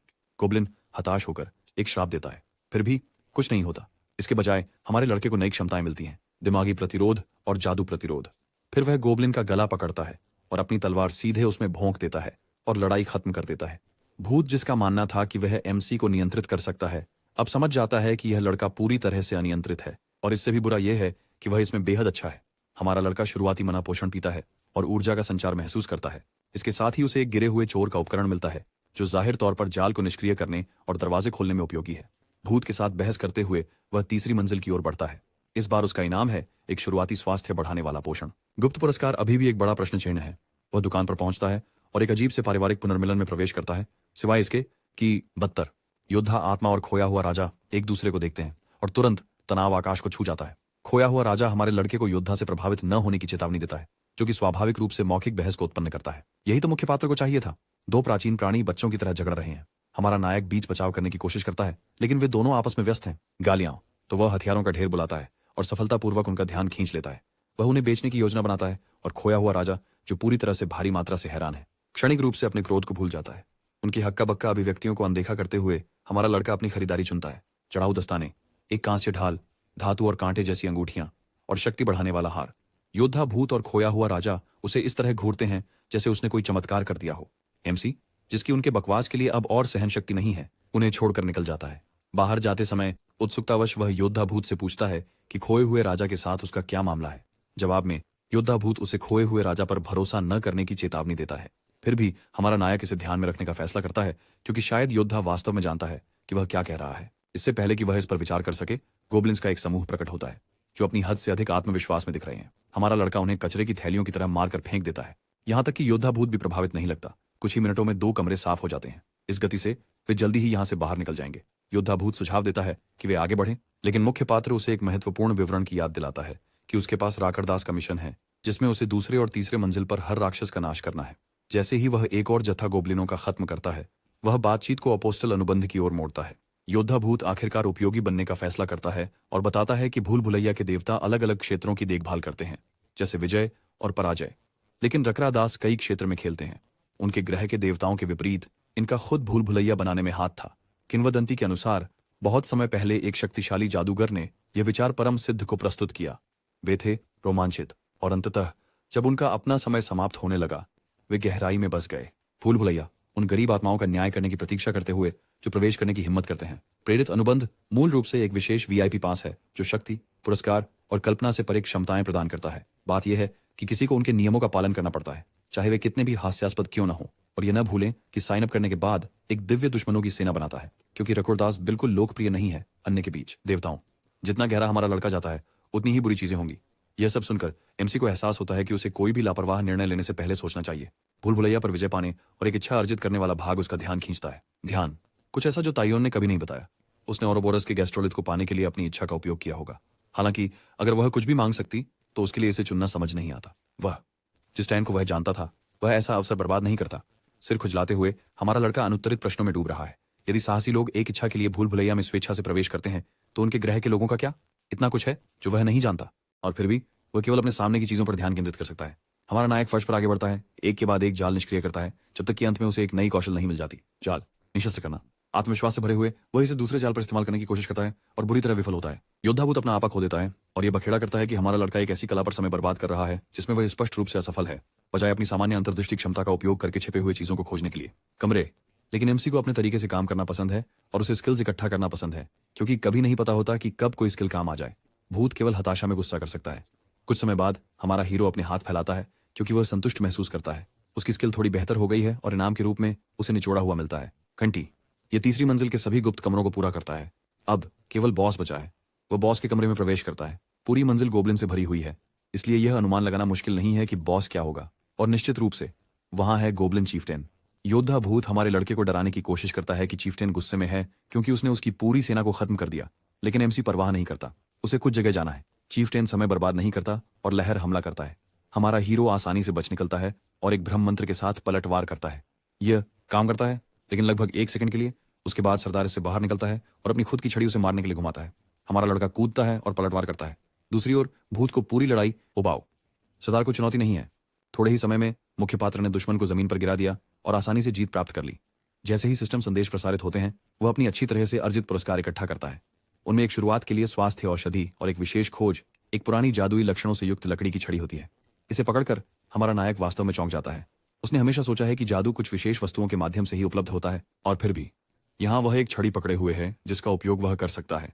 यहाँ तक कि तैन भी बिना छड़ी के जादू नहीं कर सकता था। योद्धा भूत समझाता है कि जादू 2 तरीके से सीखा जा सकता है। तरीकों से, या तो खुद से पता लगाकर या किसी और से सीख कर। पहला विकल्प सवाल से बाहर है, लेकिन दूसरे की थोड़ी सी संभावना है। हमारा लड़का एनपीसीज के बारे में सोचता है।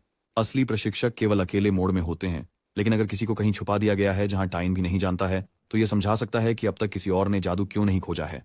चाहे जो भी हो, यह समस्या बाद में देखी जाएगी। चौथी मंजिल पर जाने से पहले उसे एक खोज पूरी करनी है और रकीरीदास के साथ चेक इन करना है। अपने पुरस्कारों को देखते हुए वह लेवल अप्स देखता है।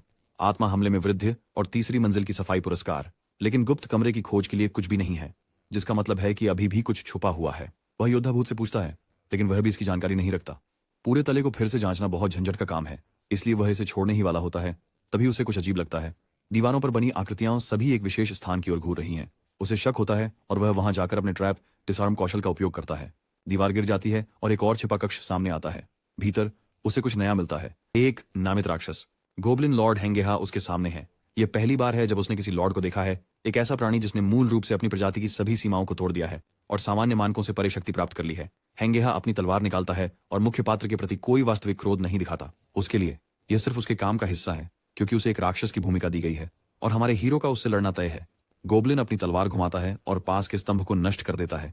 फिर वह अपनी महत्वपूर्ण घोषणा करता है कि वह हमारे लड़के को मारने के लिए यहाँ आया है। मुख्य पात्र मुश्किल से अपनी डिफ्लेक्ट कौशल का उपयोग करके खुद को बचा पाता है, लेकिन हेंगेहा ब्रेक देने में विश्वास नहीं करता। वह फिर से अपनी तलवार घुमाता है, पूरे मन से हमारे हीरो को धूल में बदलने का इरादा रखता है। हमारा लड़का आगे बढ़ता है और उनकी तलवारें टकराती हैं। हेंगेहा के वार की ताकत बेहद होती है, लेकिन मुख्य पात्र डटा रहता है। जैसे ही वह सोचने की हिम्मत करता है कि वह इसे संभाल रहा है, तभी एक और विनाशकारी वार उसकी ओर आता है और उसे अपने जीवन की रक्षा के लिए पीछे की ओर कूदने के लिए मजबूर कर देता है। वास्तविकता में उसकी ताकत 50वीं मंजिल के लिए अच्छी है अगर यह आसान मोड़ होता, लेकिन यहाँ शक्ति का अंतर हास्यास्पद है। यहाँ तक कि योद्धा भूत भी चिंतित दिखता है। हेंगेहा फिर से हमला करने के लिए आगे बढ़ता है और हमारा नायक बेताबी से एक योजना की तलाश करता है। उसका प्रतिद्वंदी एक विशाल ग्रेट स्वॉर्ड का इस्तेमाल करता है, जिसका मतलब है कि नजदीकी लड़ाई वास्तव में हमारे लड़के के पक्ष में हो सकती है। वह तेजी से आगे बढ़ता है, ये सोचते हुए कि उसने आदमी को मात दे दी है, केवल यह समझने के लिए कि प्रभु के पास भी वही शानदार विचार था। हेंगेहा आखिरी सेकंड में अपनी तलवार घुमा देता है और नायक के प्रयास को पूरी तरह से रोक देता है। शुक्र है हमारा हीरो समय रहते प्रतिक्रिया देता है और अपनी विक्षेपण कौशल को फिर से सक्रिय करता है, लेकिन फिर प्रभु एक पावर स्ट्राइक छोड़ता है और इस बार हमारा लड़का इतना तेज नहीं है। चोट ट्रक की तरह लगती है और उसे भारी नुकसान होता है और उसके आंदोलन कुछ सेकंड के लिए धीमे हो जाते हैं। वो पीछे नहीं हट सकता, वह बस टिके रहने और प्रार्थना करने के अलावा कुछ नहीं कर सकता। उसकी दृष्टि धुंधली हो जाती है, जिससे बचने की कोशिश पूरी तरह से अनुमान का खेल बन जाता है। कोई और विकल्प न होने पर वह अपनी प्रतिकार कौशल सक्रिय करता है और भगवान की अपनी शक्ति का उपयोग उसके खिलाफ करता है। 5 सेकंड में मुख्य पात्र संतुलन खोने लगता है और मुश्किल से खुद को गिरने से बचा पाता है। वह भगवान के रिलेंटलेसली हमलों को रोकने के लिए लगातार परावर्तन का उपयोग कर रहा है, लेकिन नुकसान बढ़ता जा रहा है। जैसे ही ऐसा लगता है कि वह लगभग पिसकर महीन चूर्ण बनने वाला है, आखिरकार 10 सेकंड समाप्त हो जाते हैं। वह जल्दी से भगवान की सीट के पीछे कूद जाता है और राहत के कुछ पल पकड़ लेता है। योद्धा भूत उसकी जांच करता है और उसके जीवन के लिए दौड़कर दूर जाने और मजबूत होकर लौटने जैसी समझदारी वाली सलाह देता है, लेकिन हमारा नायक मना कर देता है क्योंकि सामान्य समझ छोड़ने वालों के लिए कोई संभावना नहीं।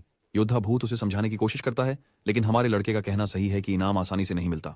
अगर वह इस मंजिल को सही से साफ किए बिना अगले मंजिल पर जाता है तो उसके इनाम अपनी मूल कीमत के 5वें हिस्से में गिर जाएंगे और विशेष पुरस्कार पूरी तरह गायब हो जाएगा। वह योद्धा भूत की हताश आहों के बावजूद खुद को फिर से खड़ा करता है, लेकिन मुख्य किरदार को परवाह नहीं है। उसने जो कुछ भी किया है यह उसके लिए है। वह यहाँ तक पहुंचने के लिए खुद को नहीं दबा रहा था ताकि अब डर कर पीछे हट जाए। वह आया यहाँ जीतने के लिए आया है, सिर्फ जीवित रहने के लिए नहीं। हर निर्णय जो उसने लिया वो एक सोची समझी जोखिम था ताकि उसकी सफलता को अधिकतम किया जा सके, या कम से कम यही वह खुद से कहता है। वह जिद वास्तव में काम करती है। उसकी लड़ाई की भावना, संकल्प और यहाँ तक कि उसकी आंकड़े भी बढ़ते हैं। उसे एक विशेष क्षमता भी मिलती है, वह आंखें जो उसके प्रतिद्वंद्वी की कमजोरियों को प्रकट करती हैं, जिससे यह बहुत आसान हो जाना चाहिए। इतनी जल्दी प्रणाली किसी अपराजित दुश्मन को नहीं लाएगी, इसलिए वह एक मौका तलाशता है और फिर उसे वह मिल जाता है। मालिक अपने सिंहासन से नहीं हिला है। वह समझ जाता है कि उस व्यक्ति के पैर नहीं हैं। वह इसे अपने लिए सुनहरा अवसर मानता है और तैयार हो जाता है। भगवान, जो उसकी दृढ़ता से प्रभावित हैं या शायद सिर्फ मनोरंजन कर रहे हैं, वास्तव में उससे लड़ने का फैसला करते हैं। हमारा नायक अपनी अपुआ स्किल को सक्रिय करता है, फिर अपनी पूरी ताकत से पास के एक स्तंभ पर मुक्का मारता है। संरचना ढह जाती है और मलबा गिरने लगता है। वह समय बर्बाद नहीं करता और भगवान पर भ्रम का जादू डालता है और उसके ऊपर आग के गोले और तीर छोड़ता है, लेकिन इसका कोई फायदा नहीं है क्योंकि भगवान उन सबको ऐसे काट देता है जैसे वे कुछ नहीं है। ये लगभग अपमानजनक है कि वे कितने अप्रभावी हैं।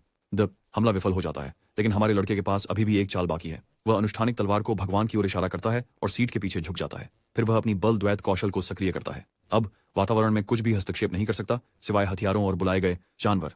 भगवान एमसी को अपने अंतिम प्रतिद्वंद्वी के रूप में स्वीकार करता है और इसके साथ ही असली लड़ाई शुरू होती है। भूत पहली बार कुछ और महसूस करता है और वह है आशा।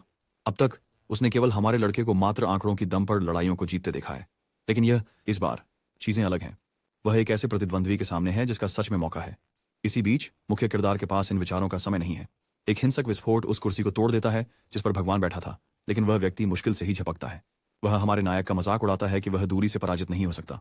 फिर भगवान अपनी तलवार चलाते हैं और मुख्य किरदार को दूर रखने के लिए दृढ़ संकल्पित हैं। हालांकि हमारा नायक बिना किसी परेशानी के हमलों के बीच से निकल जाता है। इस तरह से चल रहा है कि योद्धा भूत भी असहज हो जाता है। उसे कुछ बुरा प्रहार लगता है, लेकिन इससे पहले कि स्थिति और खराब हो, वह पकड़ने की कौशल सक्रिय करता है, नुकसान को निष्फल कर देता है और एक क्षण के लिए अजेय हो जाता है। और सच में बस यही उसे चाहिए।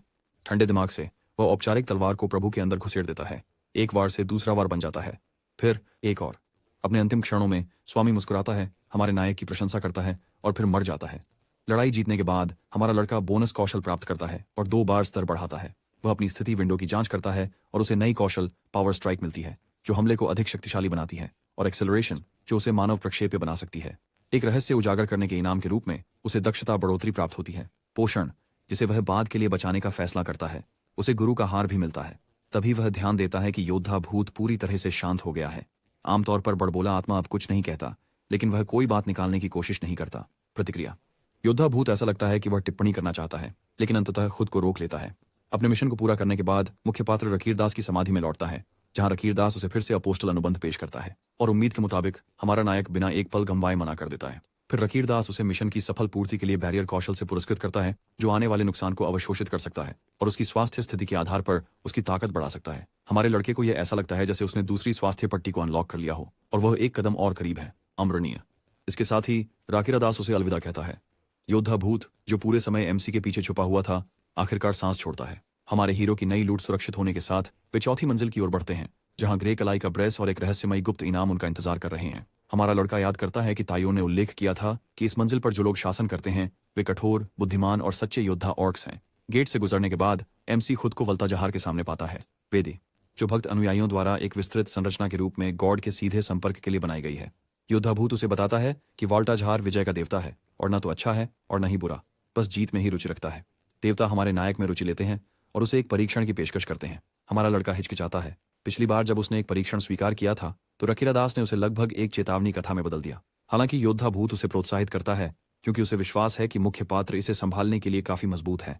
थोड़ी देर सोचने के बाद हमारा नायक सहमत होता है। वाल्ता जहर व्यवधान क्षेत्र को कम करता है और चौथे और पांचवें मंजिल के निवासियों से अनुमति मांगता है। 20 वोट पक्ष में होते हैं, केवल एक के विरोध में। फिर पूरा फर्श जैसे भूकंप से हिलने लगता है। हमारा नायक समझ जाता है कि कुछ बड़ा हो रहा है और दरवाजा खोलने और बाहर जांच करने के लिए दौड़ता है, केवल यह देखने के लिए कि भूल भुलैया एक सीधी पथ में बदल गई है। योद्धा भूत बताता है कि वाल्टा जहर का भूल भुलैया के निर्माण में हाथ था, जो हैरान कर देने वाला है लेकिन पूरी तरह से असंभव नहीं है। हमारा लड़का वक्त बर्बाद नहीं करता, क्योंकि दीवारों को घूरने से कुछ नहीं बदलने वाला। वह तेजी से आगे बढ़ने का फैसला करता है और चीजें देखने के लिए जाता है। वह पहला कमरा खोलता है और तलवार लिए हुए एक औरत से सामना होता है। जैसे ही वह उसे देखता है, वह युद्ध मुद्रा में आ जाता है और तभी हमारा नायक पहले के मतदान को समझता है। वह हाथ में सेरेमोनियल तलवार लेकर आगे बढ़ता है। उनकी तलवारें टकराती हैं, लेकिन औरत का हथियार काफी बड़ा है और यही उसे बढ़त देता है। मुख्य पात्र को एक आघात लगता है, लेकिन शुक्र है कि पहले उसकी सुरक्षा फटती है। अपनी रणनीति को समायोजित करके वह कूदकर औरत के कंधे पर प्रहार करता है। वह तुरंत देखता है कि ये राक्षस पहले से कहीं ज्यादा मजबूत है। उसे समझ आता है कि समस्या ताकत की नहीं है, बल्कि तकनीक। ऑर्क्स बस अंधाधुंध वार नहीं कर रहे हैं, वे वास्तव में संगठित युद्ध रूपों का उपयोग कर रहे हैं। उन्हें सिर्फ नकल करना पर्याप्त नहीं होगा और उसे वास्तव में उनकी तकनीक सीखनी होगी। योद्धा का भूत हमारे लड़के की तलवारबाजी में बढ़ती रुचि को नोटिस करता है, लेकिन मदद करने के बजाय उसे बस अगले कमरे में जाने के लिए कहता है। मुख्य किरदार आगे बढ़ता है, 7वें, 8वें और 9वें कमरे साफ करता है और फिर बॉस चैम्बर में पहुंचता है। अंदर कदम रखने से पहले वह सोचता है कि इस मंजिल पर गुप्त कमरा कहां हो सकता है। योद्धा भूत हमेशा की तरह उपयोगी है और उसे कोई सुराग नहीं है। हमारा हीरो पहले बॉस से निपटने का फैसला करता है और बाद में इसे समझने की सोचता है। अंदर वह ठीक वैसा ही जैसा बताया गया था, ऑर्क चैंपियन के सामने आता है, लेकिन फिर मदद की एक अप्रत्याशित पुकार उसकी सोच को बाधित करती है। वह अपना सिर घुमाता है और एक लड़की को रोते हुए देखता है। योद्धा भूत वास्तव में उसे पहचानता है और उसे जीवित देखकर चौंक जाता है। लड़की भी बदले में योद्धा भूत को पहचानती है और तुरंत हमारे लड़के से लिपटकर मदद की गुहार लगाती है। जाहिर है, भूल भुलैया में अजीब तरह के परिवर्तन होने से वह बाहर फेंक दी गई। जब उसे अंततः अपने इर्द गिर्द की जानकारी मिलती है, उसके ठीक पास एक ऑर्क खड़ा होता है। योद्धा भूत हंसने लगता है और उसे बताता है कि यह सब हमारे हीरो की गलती है। लड़की को यकीन नहीं होता कि एमसी, जो लगता है जैसे वह अभी ही भूल भुलैया में दाखिल हुआ है, फिर भी सब कुछ उसकी वजह से बदल गया। तभी हमारा लड़का इस बात को समझता है कि इस मंजिल पर गुप्त कमरा कोई जगह नहीं है, बल्कि एक एनपीसी। इसे ध्यान में रखते हुए वह ध्यान फिर से ऑर्क पर केंद्रित करता है और लड़की से इंतजार करने के लिए कहता है। योद्धा आत्मा उसे आश्वस्त करती है कि वह ठीक होगी। हमारा लड़का नोट करता है कि ऑर्क चैंपियन ध्यान भी नहीं दे रहा है लड़की, लेकिन यह विशेष रूप से उसे ही निशाना बना रहा है। वो ऑर्क की तरफ तेजी से बढ़ता है और एक जोरदार ताकतवर प्रहार करता है और उसकी टांग काट देता है। ऑर्क दर्द में चिल्लाता है और बरसेकर मोड़ में चला जाता है, लेकिन एमसी पहले ही एक कदम आगे होता है और इससे पहले कि वह कुछ कर सके, वह फिर से तेजी से आगे बढ़ता है और एक और ताकतवर वार के साथ उसकी दूसरी टांग काट देता है और इसी तरह लड़ाई खत्म हो जाती है और वह फिर से स्तर ऊंचा कर लेता है। लड़की अविश्वास में घूरती रहती है। एक ऑर्क चैंपियन को हराना एक भयानक सपना माना जाता है, फिर भी इस लड़के ने इसे एक साधारण कसरत जैसा बना दिया। अब भी सदमे में वो पूछती है कि वह वास्तव में कौन है। जवाब देने के बजाय हमारा नायक उसका नाम पूछता है। वह आश्वासन के लिए भूत की ओर मुड़ती है और फिर खुद को लिलित के रूप में परिचित कराती है, कोई जो जादू के लिए प्रार्थना करता है। वह अपनी कहानी साझा करती है कि वह ज्ञान की खोज में भूल भुलैया आई, आशा करते हुए कि वह जादू सीख सकेगी, भले ही उसमें प्राकृतिक प्रतिभा ना हो। वह इसके लिए सब कुछ जोखिम में डालने को तैयार थी। बचाने के लिए आभारी होते हुए वह हमारे लड़के को धन्यवाद देती है और माफी मांगती है कि उसके पास बदले में कुछ नहीं है, वापसी। लेकिन मुख्य पात्र यह जानता है कि उसके पास सोने या खजाने से कहीं अधिक मूल्यवान कुछ है। अपनी क्षमताओं के साथ वह उसे जादू सिखा सकती है। लिलित ने अपना पूरा जीवन जादू में महारत हासिल करने में बिताया है, इसलिए जब मुख्य पात्र उससे उसे सिखाने के लिए कहता है तो वह उसे खाली निगाहों से देखती है। उसे नहीं लगता कि वह उसे वो सिखा सकती है जो उसे सीखने में वर्षों लगे हैं। लेकिन हमारे लड़के के कुछ कहने से पहले ही योद्धा भूत बीच में आ जाता है। वह यह इंगित करता है कि चूंकि लिलित केवल 9वीं मंजिल तक पहुंची है, इसलिए उसके आगे सब कुछ मौत के जाल में कदम रखने जैसा होगा। हमारे लड़के की मदद से उसे जीवित रहने का मौका मिलेगा।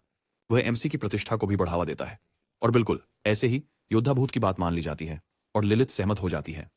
बस एक छोटा सा समस्या है, चूंकि उसे उसके मूल स्थान से हटा दिया गया है, उसके पास कुछ भी नहीं है, इसलिए हमारे नायक के लिए अभी कोई पाठ नहीं हो सकता। लेकिन चूंकि छठी मंजिल भी ऑर्क से भरी हुई है, यह इस मंजिल के समान होनी चाहिए, इसलिए वह उस मंजिल पर अगले कमरे में रहने का निर्णय लेती है और वहां हमारे नायक से मिलती है। वह सहमति जताती है और अपने जादू की हल्की सी चमक से वह गायब हो जाती है। एमसी उसे बिल्कुल भी महसूस नहीं कर सकता, जिसका मतलब है कि उसका जादू छुपाने का तरीका न केवल अच्छा है बल्कि शानदार। फिर वह योद्धा भूत की ओर मुड़ता है और पूछता है कि वह अचानक एक अच्छे व्यक्ति की तरह क्यों व्यवहार कर रहा है। योद्धा उसे शिकायत करने के लिए जोर से चिल्लाता है, लेकिन हमारे नायक ने देखा है कि भूत के रुख में बदलाव आया है जब से उसने स्वामी। वह बस ये नहीं समझ पाता कि क्यों। योद्धा भूत हमारे लड़के की क्षमता देखने के बारे में कोई अस्पष्ट बहाना देता है और प्रायश्चित के बारे में कुछ कहता है। एमसी इसे जाने देता है और खाने का फैसला करता है। वह साथ में कम्युनिटी बोर्ड भी देखता है। जूनहयुक और तयोन ने अंततः पहली मंजिल को साफ कर लिया है और वे वास्तव में नए कौशल सीखने की कोशिश करने वाले एकमात्र व्यक्ति भी हैं। फिर वह अपनी गुप्त चीजों को छांटने में लग जाता है। पुरस्कार: बचाव के लिए एक ग्रे कलाई का पट्टा। एक खुदा हुआ जादू स्क्रॉल जो किसी वस्तु के जादू को बढ़ा सकता है। और उसकी सबसे भाग्यशाली खोज लिलिथ। जाहिर है सिर्फ उसका सामना करना भी मंजिल के रहस्य को उजागर करने के रूप में गिना जाता है, जिसका अर्थ है उसके लिए बोनस लूट। वह अपने समारोह तलवार पर स्क्रॉल का उपयोग करता है, उसकी हमले की शक्ति को बढ़ाता है और हर सफल हत्या के साथ उसे स्वास्थ्य पुनर्जीवित करता है। इसके अलावा उसके हमलों में अब दुश्मनों को भेजने का मौका है। उड़ती हुई वह संतुष्ट हो जाता है और अपनी ध्यान 5वीं मंजिल की ओर लगाता है, जहां का मूल पुरस्कार एक शानदार तलवार और एक अज्ञात गुप्त इनाम है। दुकान में वो कुछ लूट बेचने की योजना बनाता है, लेकिन अन्य के बीच रखी एक छोटी बोतल से विचलित हो जाता है। अन्य वस्तुएं वह इसे करीब से देखने के लिए कहता है। बोतल में आशीर्वाद का पाउडर है, जो कथित रूप से परी के पंखों की धूल से बना है और इसे अच्छा भाग्य लाने की अफवाह है। हालांकि खोए हुए राजा को इस विज्ञापन पर विश्वास नहीं हो रहा है। एक व्यक्ति ने सौभाग्य के लिए इसमें स्नान किया और तुरंत अपने ही दुर्भाग्य पर फिसल गया, जबकि किसी और ने इसे हथियार पर लगाया और यह केवल उसे चमकदार बना दिया। हमारे नायक ने योद्धाभूत से अंतर्दृष्टि के लिए संपर्क किया, लेकिन वह भी बेकार है। कोई बात नहीं, क्योंकि हमारा लड़का पहले से ही सच्चाई जानता है। अपने पिछले जीवन में लोगों ने इस सामग्री पर बहुत पैसा खर्च किया है, इससे पहले कि यह समझ सकें कि यह बिल्कुल कुछ नहीं, लेकिन उसने इसके बारे में अलग ही सोचा है। इस पाउडर का एक सूक्ष्म लेकिन शक्तिशाली प्रभाव है और यह अवस्था को थोड़ा बदल सकता है। इसलिए वह स्टॉक की सभी 3 बोतलें खरीद लेता है। जब वह बाहर जाता है तो वह अपनी प्रणाली विंडो चेक करता है और देखता है कि वोल्टा ज़हर उसके प्रदर्शन से प्रसन्न है और उसे पुरस्कृत करना चाहता है। वह इसे इस तरह लेता है जैसे भगवान उसे 5वीं मंजिल साफ करने का रहस्यमयी तरीका बता रहा हो। योद्धाभूत यह बताता है कि देवता वास्तव में अपने हस्तक्षेप क्षेत्र को समायोजित कर रहे हैं ताकि हमारे नायक पर नजर रख सकें। जाहिर है यह एक बड़ी बात है, क्योंकि वे अपने सबसे समर्पित अनुयायियों के लिए भी ऐसा शायद ही करते हैं। लेकिन हमारे लड़के को कोई परवाह नहीं है। वह यहाँ देवता को प्रभावित करने के लिए नहीं है, लेकिन वह यहाँ लूट और लेवल अप के लिए मेहनत करने आया है। वह 5वीं मंजिल के पहले कमरे में पहुंचता है और एक ऑर्क से टकराता है। योद्धा वह लड़ाई में कूद पड़ता है, पावर स्ट्राइक और तेज हमलों का उपयोग करके उसे कमजोर करता है। वह समारोह की तलवार से उसे कई बार वार करता है और कुछ और वार के बाद राक्षस आखिरकार गिर जाता है। जैसे ही वह विजयी होता है, उसे उत्साह की लहर महसूस होती है। मजबूत राक्षसों का मतलब बेहतर इनाम होता है और वह बस शुरुआत कर रहा है। हमारे लड़के को 5वां कमरा साफ करते हुए दबाव महसूस होने लगता है। राक्षस कठिन होते जा रहे हैं, उसे उसकी सीमाओं तक धकेल रहे हैं, लेकिन आगे क्या है इसका विचार उसे बनाए रखता है। चल रहा है। आखिरकार जैसे ही वह इस फ्लोर को जीत जाएगा, उसे न केवल कुछ अच्छे इनाम मिलेंगे, बल्कि अंततः जादू भी सीखने को मिलेगा। वह योद्धा भूत की ओर मुड़ता है और लिलिथ के साथ उसके मुकाबले के बारे में पूछता है। भूत बताता है कि जब से वह पहली बार आया था, लिलिथ भूल भुलैया में थी, जो कि 1 सदी से भी अधिक पहले की बात है। हमारे नायक की तरह उसने भी कभी उसे एक ऑर्क से बचाया था, लेकिन उसके विपरीत लिलिथ कभी भी 6वीं मंजिल से आगे नहीं बढ़ सकी। 100 वर्षों से वह फंसी हुई थी और सबसे बुनियादी जादू भी समझने में असमर्थ रही। उसने इस जगह में प्रवेश एक शक्तिशाली जादूगरनी बनने के सपनों के साथ किया था, लेकिन बिना प्रतिभा के उसे निराशा का 100 साल का सबक मिला। इसके बजाय योद्धा ने दया करके उसकी मदद की थी और मान लिया था कि वह ज्यादा समय तक नहीं टिकेगी। फिर भी वह किसी तरह अब भी मौजूद है। यह सुनकर मुख्य किरदार देख सकता है कि इस जगह पर कुछ एनपीसी हैं। दूसरी तरफ एक दरवाजा चमड़ाता है और कुछ छोटे पत्थर अंदर लुढ़कते हैं। एक गॉब्लिन उन्हें देखता है और उनके पीछे पीछे बाहर आता है। दरवाजे के ठीक बगल में तय ह्यून खड़ा है। जैसे ही गोब्लिन बाहर कदम रखता है, वह कुशलतापूर्वक उसका मुंह ढकती है और अपनी तलवार उसके शरीर में उतार देती है। वह संघर्ष करता है, लेकिन अंततः मर जाता है। वह सफलतापूर्वक उन्हें बाहर लुभाती है और एक एक करके समाप्त कर देती है। समुदाय बोर्ड के माध्यम से जुनह्यूक उसकी साफ सुथरी क्रियान्वयन के लिए प्रशंसा करता है। इसी दौरान वह खुद राखिरातिस की वेदी के सामने खड़ा होता है और हमारे लड़के की चेतावनी को सुनता है कि इस देवता को न चुने, और समझदारी से सुनता है। उसी समय एक आसान मोड़ खिलाड़ी चोई जंग ह्युक समुदाय बोर्ड पर अपनी भड़ास निकालने लगता है। ऐसा लगता है कि उसने अकेले मोड़ के खिलाड़ियों से जैसे जुनह्यूक से तंग आ गया है, जो राक्षसों को असल में जितना बुरा होते हैं उससे ज्यादा बुरा दिखाते हैं। उसके कुछ सहयोगी उसका समर्थन करते हैं और जल्दी ही एक बहस छिड़ जाती है। हमारा नायक भी बोर्ड को स्क्रॉल करता है और देखता है कि 1 महीना बीत चुका है। भूल भुलैया और जीवित रहने पर ध्यान केंद्रित करने के बजाय ये लोग लड़ाई करने में व्यस्त हैं। वह समझता है कि अब तक आसान और सामान्य मोड़ के खिलाड़ी अवश्य ही अनुकूलित हो चुके होंगे। जब तक वे समझदारी से खेलते हैं, वे नहीं मरेंगे। लेकिन स्पष्ट रूप से उनके लिए तर्क पीछे चला गया है और असली समस्या जो कि भूल भुलैया है, उस पर दोष देने के बजाय उन्होंने अकेला मोड़ खिलाड़ियों को निशाना बनाने का फैसला किया है, जो समुदाय में मुख्य आकर्षण है। वह देख सकता है कि यह पहले की दुनिया से अलग है। तब स्थिति इतनी अव्यवस्थित नहीं थी, क्योंकि अब जो परेशानी खड़ी कर रहा है जंगह्युक, उसे पहले एमसी ने नियंत्रण में रखा था। लेकिन अब उसके बिना जंगह्युक ने संभवतः पहले ही एक गिल्ड बना ली है, आसान मोड़ पर कब्जा कर लिया है और अकेले मोड़ प्लेयर्स को अपने नए पसंदीदा निशाने के रूप में चुन लिया है। लैबिरिंथ के नियमों के अनुसार विभिन्न मोड़ खिलाड़ियों को एक दूसरे से मिलने से रोकते हैं, और अगर अकेला मोड़ खिलाड़ी यह कहता है कि कुछ चीजें वास्तव में जितनी क्रूर दिखती हैं उतनी ही क्रूर हैं, इसे साफ करना लगभग असंभव है। लेकिन जंगह्युक सोचता है कि वह बिना परिणाम के जो चाहे कर सकता है। बेचारे को नहीं पता कि क्या आने वाला है। हमारा लड़का बस यह पोस्ट करता है कि वह उनसे 1 महीने में संपर्क करेगा और बोर्ड बंद कर देता है। इसके साथ ही वह मंजिल के अंतिम कमरे की ओर बढ़ता है। अंदर इंतजार कर रहा है बॉस, ऑर्क जनजाति का नेता रतरण। विशालकाय ऑर्क हमारे हीरो का अध्ययन करता है और उसकी लड़ाई की भावना को स्वीकार करता है। मुख्य पात्र ने पहले ही ऑर्क्स के बारे में कुछ देखा है। लड़ाई, इनमें से कोई भी मौत से नहीं डरता। हर कोई गर्व से मुस्कुराते हुए अपने अंत से मिला, और वे उसे मारने की कोशिश करने के बजाय लड़ाई के रोमांच में अधिक रुचि रखते थे। रातरान ने एक कठोर सच्चाई बताई कि ऑर्क्स यहाँ फंसे हुए हैं, इस जगह से बंधे हुए हैं, बिना ये जाने कि कब वे आजाद होंगे। लेकिन यदि उन्हें रहना ही है तो वो कम से कम एक सच्ची लड़ाई चाहता है। वह जोर से दहाड़ता है और ऊर्जा से भर जाता है, और सिस्टम चेतावनी देता है कि अब रातरान को हराना काफी कठिन हो गया है। लेकिन मुख्य किरदार भी इसका सामना करने के लिए तैयार है। रातरान जमीन पर लेटा हुआ है, पूरी तरह से हारा हुआ, और यह समझने की कोशिश करता है कि अभी क्या हुआ। उसे कभी उम्मीद नहीं थी कि मुख्य किरदार इतना ताकतवर होगा। उस व्यक्ति को तलवारबाजी का कोई ज्ञान नहीं था, फिर भी उसने पेशेवर की तरह लड़ाई की। रेटरान ये सोचने से खुद को रोक नहीं पाता कि यह आदमी वास्तव में कौन है, लेकिन हारने के बाद भी रथरेन संतुष्ट महसूस करता है। अगर उसे हराया जाना है तो कम से कम यह एक यादगार लड़ाई थी।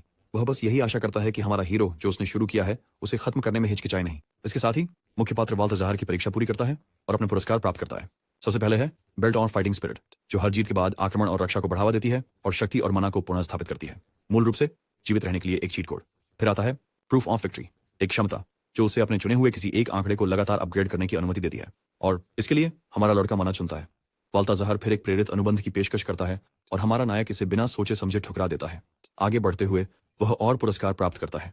मंजिल साफ करने के लिए उसे ब्रिलियंट ऑर्नामेंटल तलवार मिलती है। गुप्त कमरे के लिए उसे ब्लेड ऑफ सेल्फ हार्म मिलता है, एक हथियार जो उसकी शक्ति को कम करता है लेकिन उसे बाद के लिए संग्रहित करने देता है।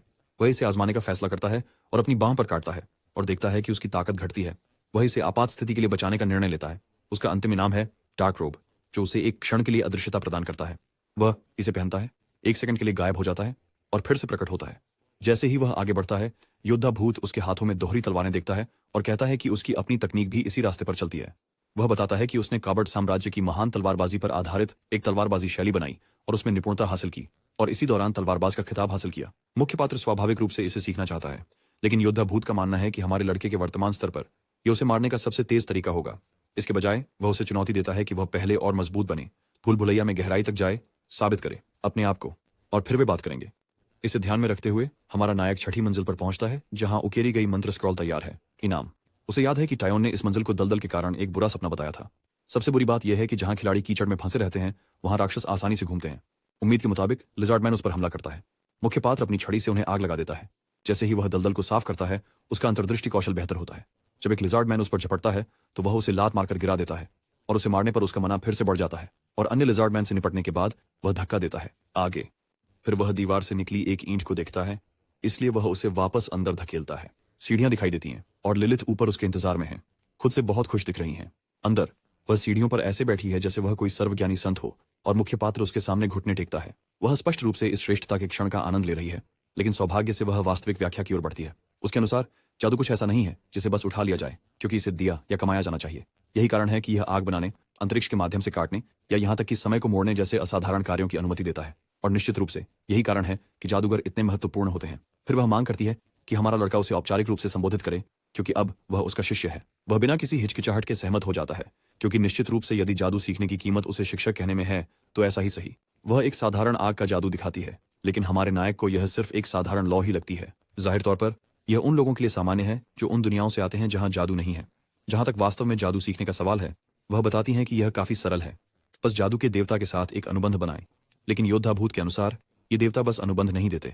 लिलिथ को केवल एक मिला क्योंकि वह पूरी तरह से भक्त थी।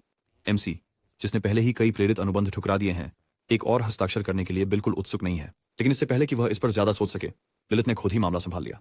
वह अपनी जादुई शक्ति उसे हस्तांतरित कर देती है, क्योंकि भूल भुलैया में जादू किसी ऐसे व्यक्ति को सिखाया जा सकता है जिसके पास यह नहीं है। इसका नतीजा यह होता है कि अब हमारा लड़का एक छोटी सी चिंगारी जला सकता है। यह कोई बड़ा परिवर्तन नहीं है, लेकिन यह एक उसे दो नई क्षमताएं भी प्राप्त होती हैं, जादू प्रदान करना और जादू निष्कर्षण। अब जब वह लिलिथ के जादू को देखता है तो वह इसे पूरी तरह से नए तरीके से देखता है। उसने अपने पिछले जीवन में ऐसा कुछ कभी नहीं देखा था। इस बीच लिलिथ उत्साहित है क्योंकि वह उसे एक सही मायने में जादूगर बनाने के लिए तैयार है। लिलिथ बताती है कि जादू सीखने का सबसे आसान तरीका है जादुई वस्तुओं जैसे स्टाफ या जादुई औजारों से इसे निकालना। हमारे लड़के के लिए सौभाग्य की बात है कि उसके पास पहले से ही कुछ है। जादू निष्कर्षण का उपयोग करके वह सफलतापूर्वक 2 मंत्र प्राप्त करता है, एक साधारण आग का गोला और एक यादृच्छिक मन पर हमला। वह आग के गोले का परीक्षण करता है और इसे भड़कते हुए देखता है और प्रभावित हुए बिना नहीं रह सकता। फिर लिलिथ एक और विधि समझाती है जो किसी ऐसे व्यक्ति से सीधे सीख कर होती है जो इस जादू को जानता है, या किसी देवता को भेंट चढ़ाकर। दुर्भाग्यवश केवल प्रेरित लोग ही ऐसा कर सकते हैं, और हमारे नायक किसी भी दिव्य वीआईपी सूची में नहीं है। लेकिन लिलिथ के पास एक उपाय है, क्योंकि वह भेंट दे सकती है, जादू सीख सकती है और फिर उसे सिखा सकती है। उसे बस उतनी ही भेंट देनी है जितनी वह चाहती है। जरूरत है। मुख्य पात्र एमसी सहमत हो जाता है और लिलिथ अत्यंत उत्साहित हो जाती है। हमारा लड़का फिर पूछता है कि क्या वह उसे अदृश्यता का जादू सिखा सकती है, लेकिन वह तुरंत मना कर देती है। दरअसल उसने अपना जादू वास्तव में नहीं सीखा, उसने बस इसे प्राप्त किया, जिसका मतलब है कि वह इसे मुफ्त नमूनों की तरह नहीं दे सकती। इसे आगे बढ़ाने के लिए उसे जादू के देवता को एक और भेंट देनी होगी और पहले अनुमति लेनी होगी। संक्षेप में, यदि हमारे नायक को जादू चाहिए तो उसे भेंट 2 बार देनी होगी, एक देवता के लिए और एक लिलिथ। इसके ऊपर से भेंट में वास्तविक मूल्य वाले हथियार या उपकरण होने चाहिए। एमसी उसके सामने चीजों का ढेर लगाता है इस उम्मीद में कि कम से कम एक तो अच्छा होगा, लेकिन लिलिथ प्रभावित नहीं है क्योंकि देवता मात्रा की परवाह नहीं करते, वे गुणवत्ता चाहते हैं। आखिरकार वह उसे मास्टर के लिए शानदार हार दिखाता है और वह इसे एक साधारण मंत्र के लायक बताती है। तो हमारा लड़का औपचारिक तलवार निकालता है, लेकिन लिलिथ उसे भगवान को हल्के में लेने के संभावित खतरे के बारे में चेतावनी देने की कोशिश करती है। फिर वह एक पुरानी लकड़ी की छड़ी प्रस्तुत करता है और अंत में लिलिथ मंजूरी देती है। हमारा नायक उसे सौंप देता है। लिलिथ पूछती है कि उसे कौन सा जादू चाहिए। विकल्प हैं: आग का गोला, जो उसके पास पहले से है; बर्फ के तीर, जो वही है लेकिन ठंडा है; बेसिक डिटेक्शन, जो मौलिक रूप से एक मॉन्स्टर रडार है; कवर की घूंघट, जो उसे धुंधला कर सकती है; और भोजन उत्पादन, जो पानी और दलिया बनाता है, जो लिलिथ के अनुसार दुख जैसा लगता है। मुख्य पात्र भोजन उत्पादन चुनता है। योद्धा भूत, जो गोब्लिन मांस के भय को जानता है, उसके निर्णय पर अधिक गर्व नहीं कर सकता था। लिलिथ जादू करना शुरू करती है और एक शक्तिशाली दृष्टि हमारे लड़के पर पड़ती है। आश्चर्यजनक रूप से जादू के देवता बिना किसी हंगामे की अनुमति दे देते हैं। लिलिथ हैरान है क्योंकि जितना वह जानती है, यह देवता आमतौर पर चुस्त और नियंत्रक होता है। यहाँ तक कि योद्धा भूत को भी जादू प्राप्त करने के लिए कड़ी मेहनत करनी पड़ी, लेकिन लगता है कि हमारा नायक तो बस मौजूद है और देवता उससे प्यार करता हूँ। इसके तय होने के बाद एमसी यह निर्णय लेता है कि वह बाद में बेहतर भेंटों के साथ वापस आएगा ताकि अधिक जादू सीख सके। इसके बाद वह आगे बढ़ता है, अब आसानी से फायरबॉल जादू के साथ राक्षसों को भून रहा है। योद्धा भूत सुझाव देता है कि वह बस आगे बढ़ता रहे और यदि उसे कुछ योग्य मिले तो लिलिथ को भेंट सौंप दे, लेकिन हमारा लड़का अपने स्थिति विंडो पर ध्यान केंद्रित कर रहा है। उसकी बाधा काफी बढ़ गई है, जो है महान, लेकिन योद्धा भूत आंकड़ों में कम और आगे बढ़ने में अधिक रुचि रखता है। फिर नश्वर समझ से परे कारणों के लिए हमारा नायक अपनी कवच उतारना शुरू करता है, फिर अपनी पैंट। योद्धा भूत तुरंत घबराहट में पड़ जाता है। मोड़, लेकिन इससे पहले कि भूत अपनी बाकी की समझ खो दे, नायक शांति से अपनी पैंट वापस पहन लेता है। उसके बाद अपनी शर्ट। हालांकि योद्धा भूत पहले से ही आत्मिक रूप से आहत हो चुका है और जो कुछ भी अभी अभी हुआ उसे समझने में असमर्थ है। हमारा लड़का बस चाहता है कि वह देखे।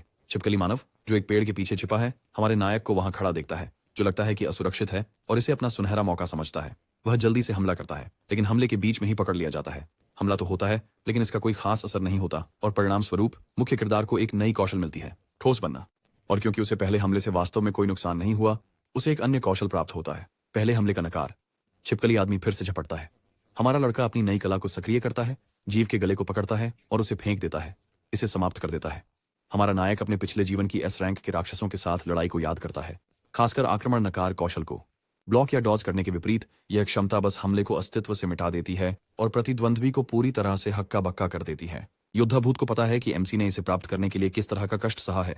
अब हमारा नायक आत्मक्षति की तलवार का उपयोग करता है और अपनी बाधा को पुनर्स्थापित करता है। ठोस बनाने का कौशल, जो उसने कुछ समय पहले चुना था, आने वाले हमले के नुकसान को आधा कर देता है, लेकिन निश्चित रूप से यह उसके लिए पर्याप्त नहीं है।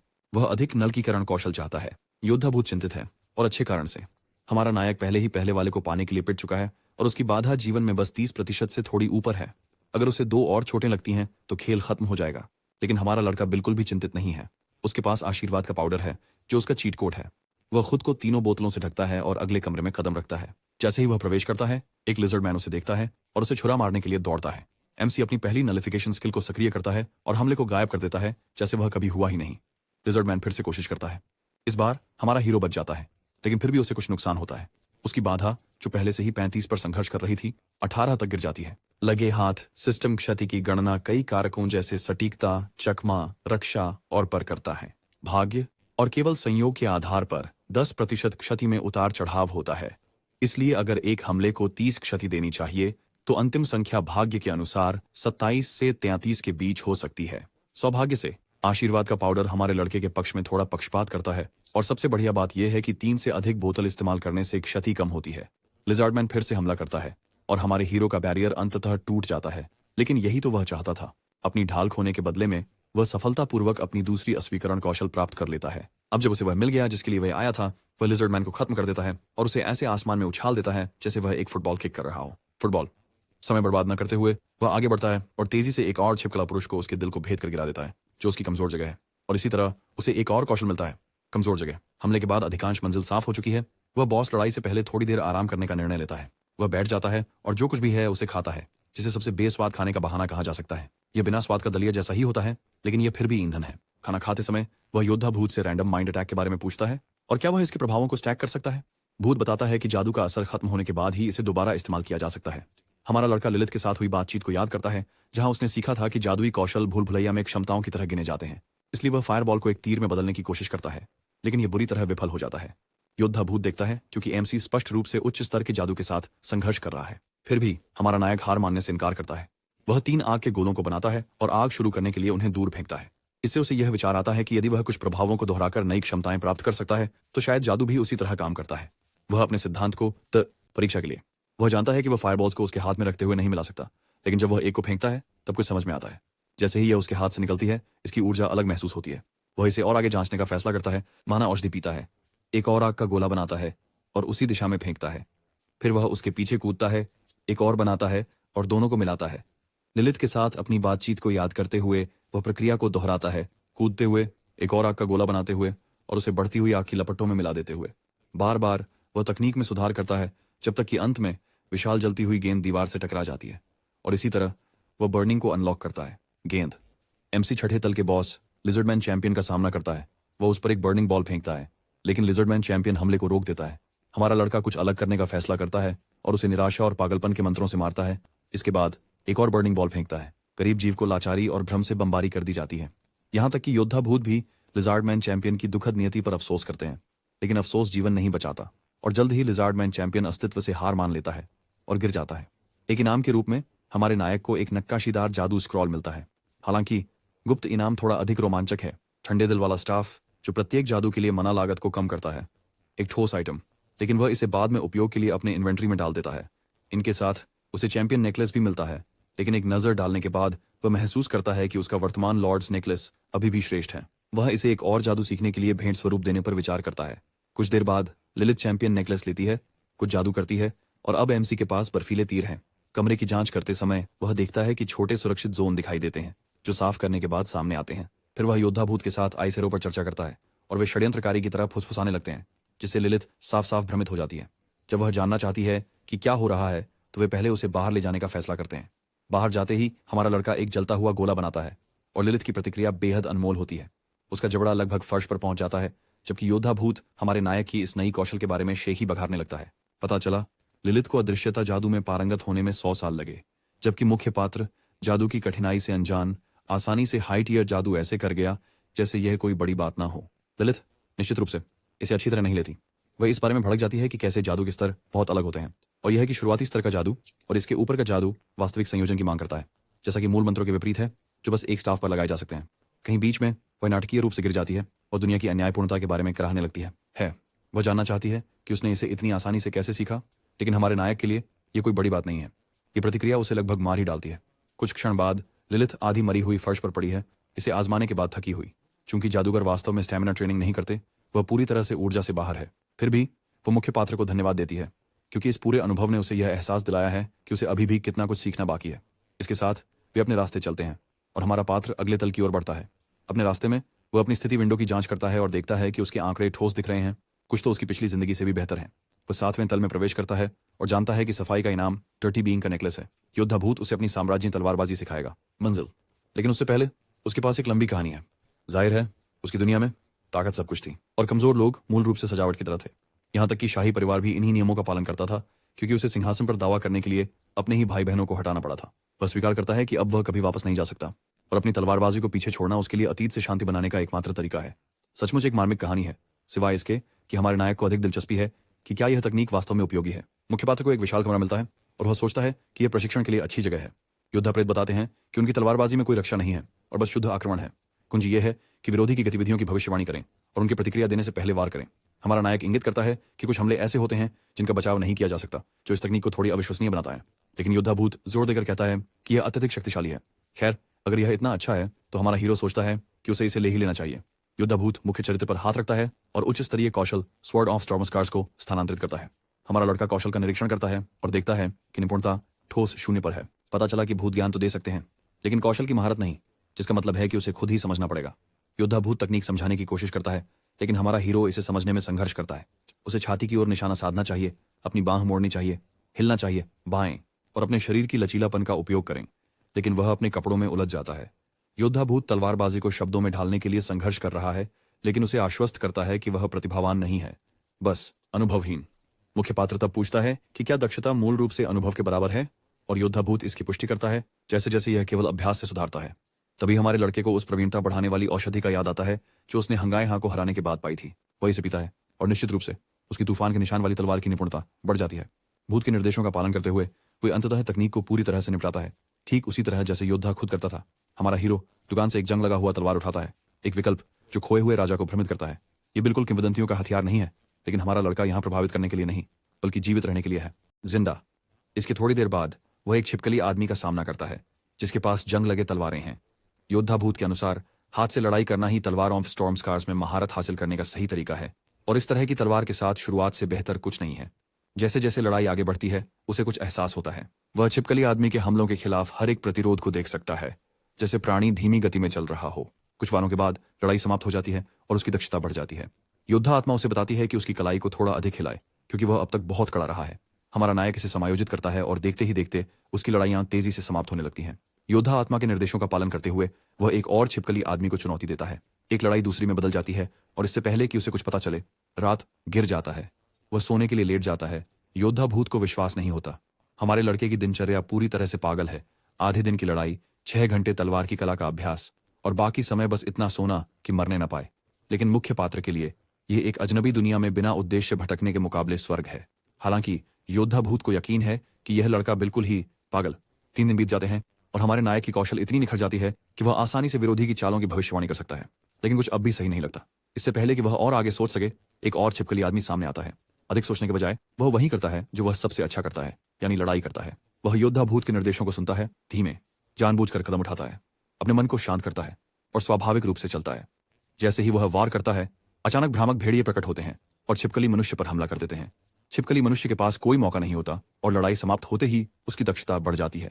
योद्धा भूत बताता है कि इस तकनीक को वुल्फ फेंक कहा जाता है और यह स्वॉर्ड ऑफ स्टॉर्म स्कार्स का पहला रूप है। हालांकि वह एमसी की उम्मीदें, इसके अलावा अन्य तकनीकें हैं, लेकिन वह इन कमजोरों को गिराकर उन्हें नहीं सीख पाएगा। भले ही वे 10वीं मंजिल तक पहुंच जाएं, भूत को संदेह है कि वह हमारे नायक को दूसरी तलवार सिखा पाएगा। फिर भी वह प्रगति को मान्यता देता है, क्योंकि अब हमारे लड़के के पास सिर्फ 10% से थोड़ी अधिक प्रवीणता के साथ एक उच्च स्तरीय कौशल है। इस दौरान दूसरी तरफ तयोन गोब्लिन के मांस का खाना खा रही है। यह जितना भयानक सुनाई देता है ठीक वैसा ही है, लेकिन उसका बटुआ भरा हुआ नहीं है और दुकान का खाना बहुत महंगा है। वह इसे दुखी होकर चबाती है, जबकि वह पिज्जा, स्ट्रीट फूड और ऐसा कुछ भी जो कचरा जैसा स्वाद न करे के सपने देख रही है। और सच में वह बस घर जाना चाहती है। फिर सिस्टम उसे सूचनाओं से भर देता है। एक विशेष मिशन प्रकट होता है जिसमें कहा गया है कि सभी 1 सप्ताह में अपनी दुनिया में लौट जाएंगे, लेकिन अगर वे भूल भुलैया में वापस आना चाहते हैं तो पहले उन्हें जीवित रहना होगा। प्रदर्शन आधारित पुरस्कार शामिल हैं और मना करना कोई विकल्प नहीं है। वह तुरंत इसे कम्युनिटी बोर्ड पर लाती है, जहां जेओन और जासुंग चर्चा में शामिल होते हैं। हालांकि जोनियो के उत्साह में शामिल नहीं हो रहा है।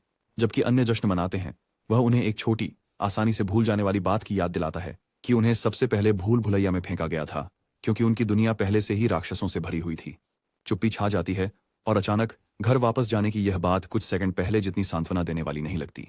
मुख्य किरदार नए मिशन पर चल रही चर्चाओं पर नजर रखता है, जबकि शुरुआती स्तर के फ्रॉस्ट एरो जादू को सीखता है। योद्धा भूत उसकी विचलित बर्ताव को देखता है और समुदाय बोर्ड ड्रामा के बारे में जानने की इच्छा बढ़ती है। हालांकि हमारा लड़का बस चाहता है कि वह भव्य उद्घाटन के लिए इंतजार करे। अभी उसकी प्राथमिकता है लेबिरिंथ को तेजी से समाप्त करना। वह 7वीं मंजिल के गुप्त कक्ष में तेजी से गुजरता है। अंदर का खजाना बॉक्स उसे एक चपलता रोन से पुरस्कृत करता है, जो तत्काल ही उसकी चपलता को बढ़ा देता है। आगे बढ़ते हुए वह फर्श के बॉस, उच्च स्तरीय छिपकली आदमी को मार देता है और अपने मेहनत से कमाए गए इनाम, डर्टी बींग्स ईयरिंग, जो उसकी मना बढ़ाता है और एक गुप्त के रूप में जमा करता है। इनाम साफ सुथरा चमड़े का कवच, जो रक्षा और संचालन दोनों को बेहतर बनाता है। इसके अलावा वह लिलिथ की मदद से सफलतापूर्वक मूल पहचान जादू सीखता है, जो वर्तमान में केवल वस्तुओं का पता लगा सकता है। बावजूद इसके सुचारू प्रगति, हमारा नायक लगातार सामुदायिक बोर्ड की ओर नजरें चुराता रहा, जिससे योद्धा भूत भ्रमित हो जाता है। पता चला कि वह जंगयुग को ढूंढ रहा है, जो एक बहुत ही पेशेवर परेशानी पैदा करने वाला है, जो दूसरों का अपमान करने में आनंद लेता है। अनपेक्षित घटनाक्रम को देखते हुए एमसी को यकीन है कि वह व्यक्ति घबराहट में होगा, और ईमानदारी से कहूं तो यह देखना मजेदार होगा। मगर उससे पहले वह 8वीं मंजिल पर पहुंचता है, जो मानियस के अक्षर को मानक इनाम के रूप में प्रदान करती है। जैसे ही वह अंदर कदम रखता है, एक पक्षीनुमा राक्षस जिसका नाम मरघंडा है दिखाई देता है। हमारा लड़का कूद कर उसे हवा में ही भेज देता है।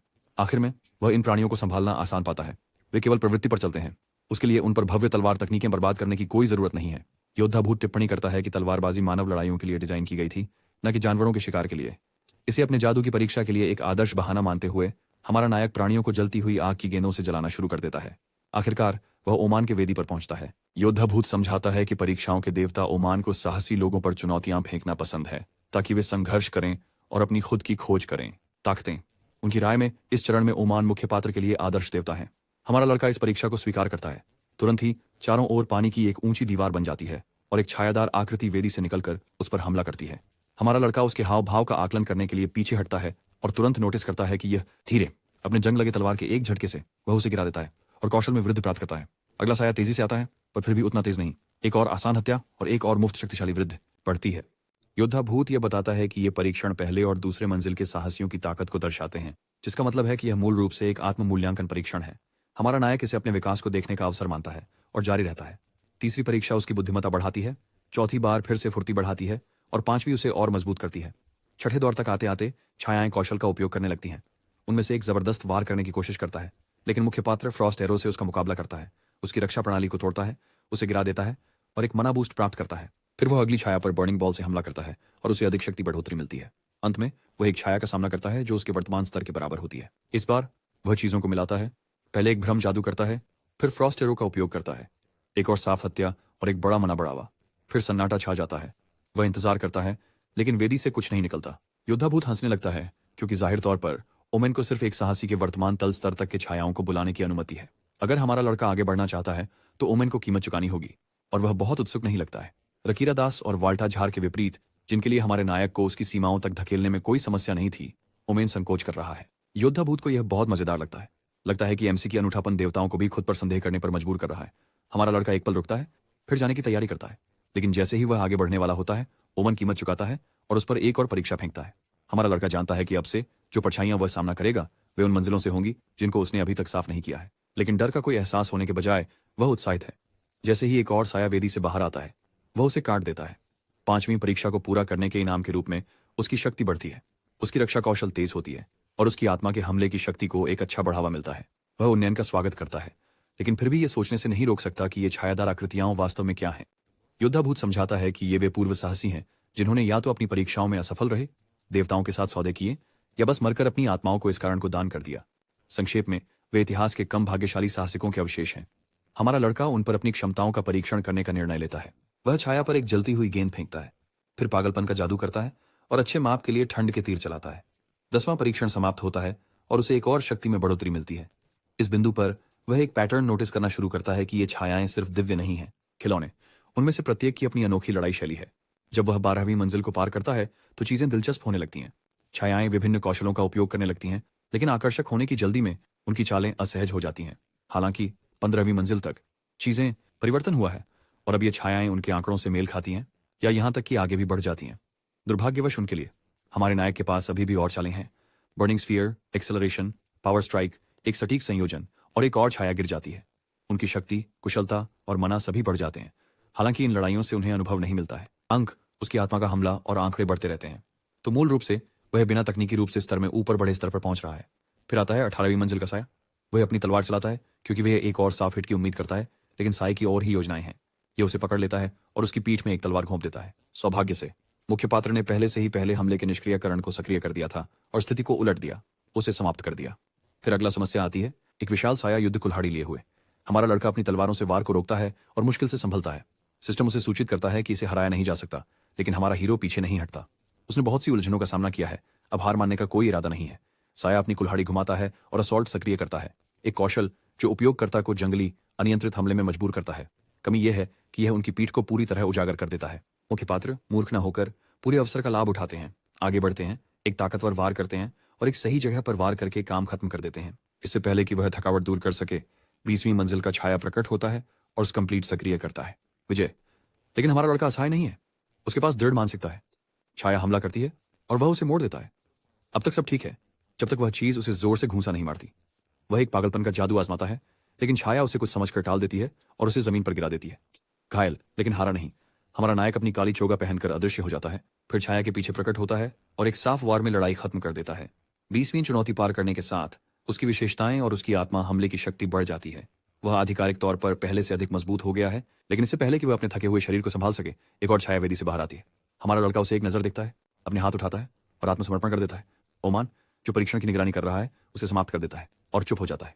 हमारा नायक अपनी स्थिति खिड़की की जांच करता है और उम्मीद के अनुसार ठोस आंकड़े देखता है। उसके बगल में खड़ा योद्धा भूत हालांकि ये विश्वास नहीं कर सकता कि 8वें तल का साहसी हमारा लड़का 20वीं मंजिल पार कर चुका। ओमेन दूसरी ओर एमसी को रिंग ऑफ प्रूफ से पुरस्कृत करता है। परीक्षा से जीवित बचने के लिए बोनस के रूप में हमारे नायक को प्रूफ ऑफ लिमिट भी मिलता है। ओमेन फिर हर दूसरे देवता की तरह उसे एक प्रेरित अनुबंध की पेशकश करता है और हर बार की तरह हमारा लड़का मना कर देता है। ओमेन जाहिर तौर पर इनकार को अच्छी तरह से नहीं लेता और हमारे नायक पर पानी छिड़क देता है। फिर भी हमारा लड़का 20वीं मंजिल से ऊपर अपने वर्तमान सीमा के बारे में आधिकारिक रूप से जानकर संतोष से चलता है। वह थोड़ा दिखावा करने और इस परीक्षा के बारे में पोस्ट करने का फैसला करता है।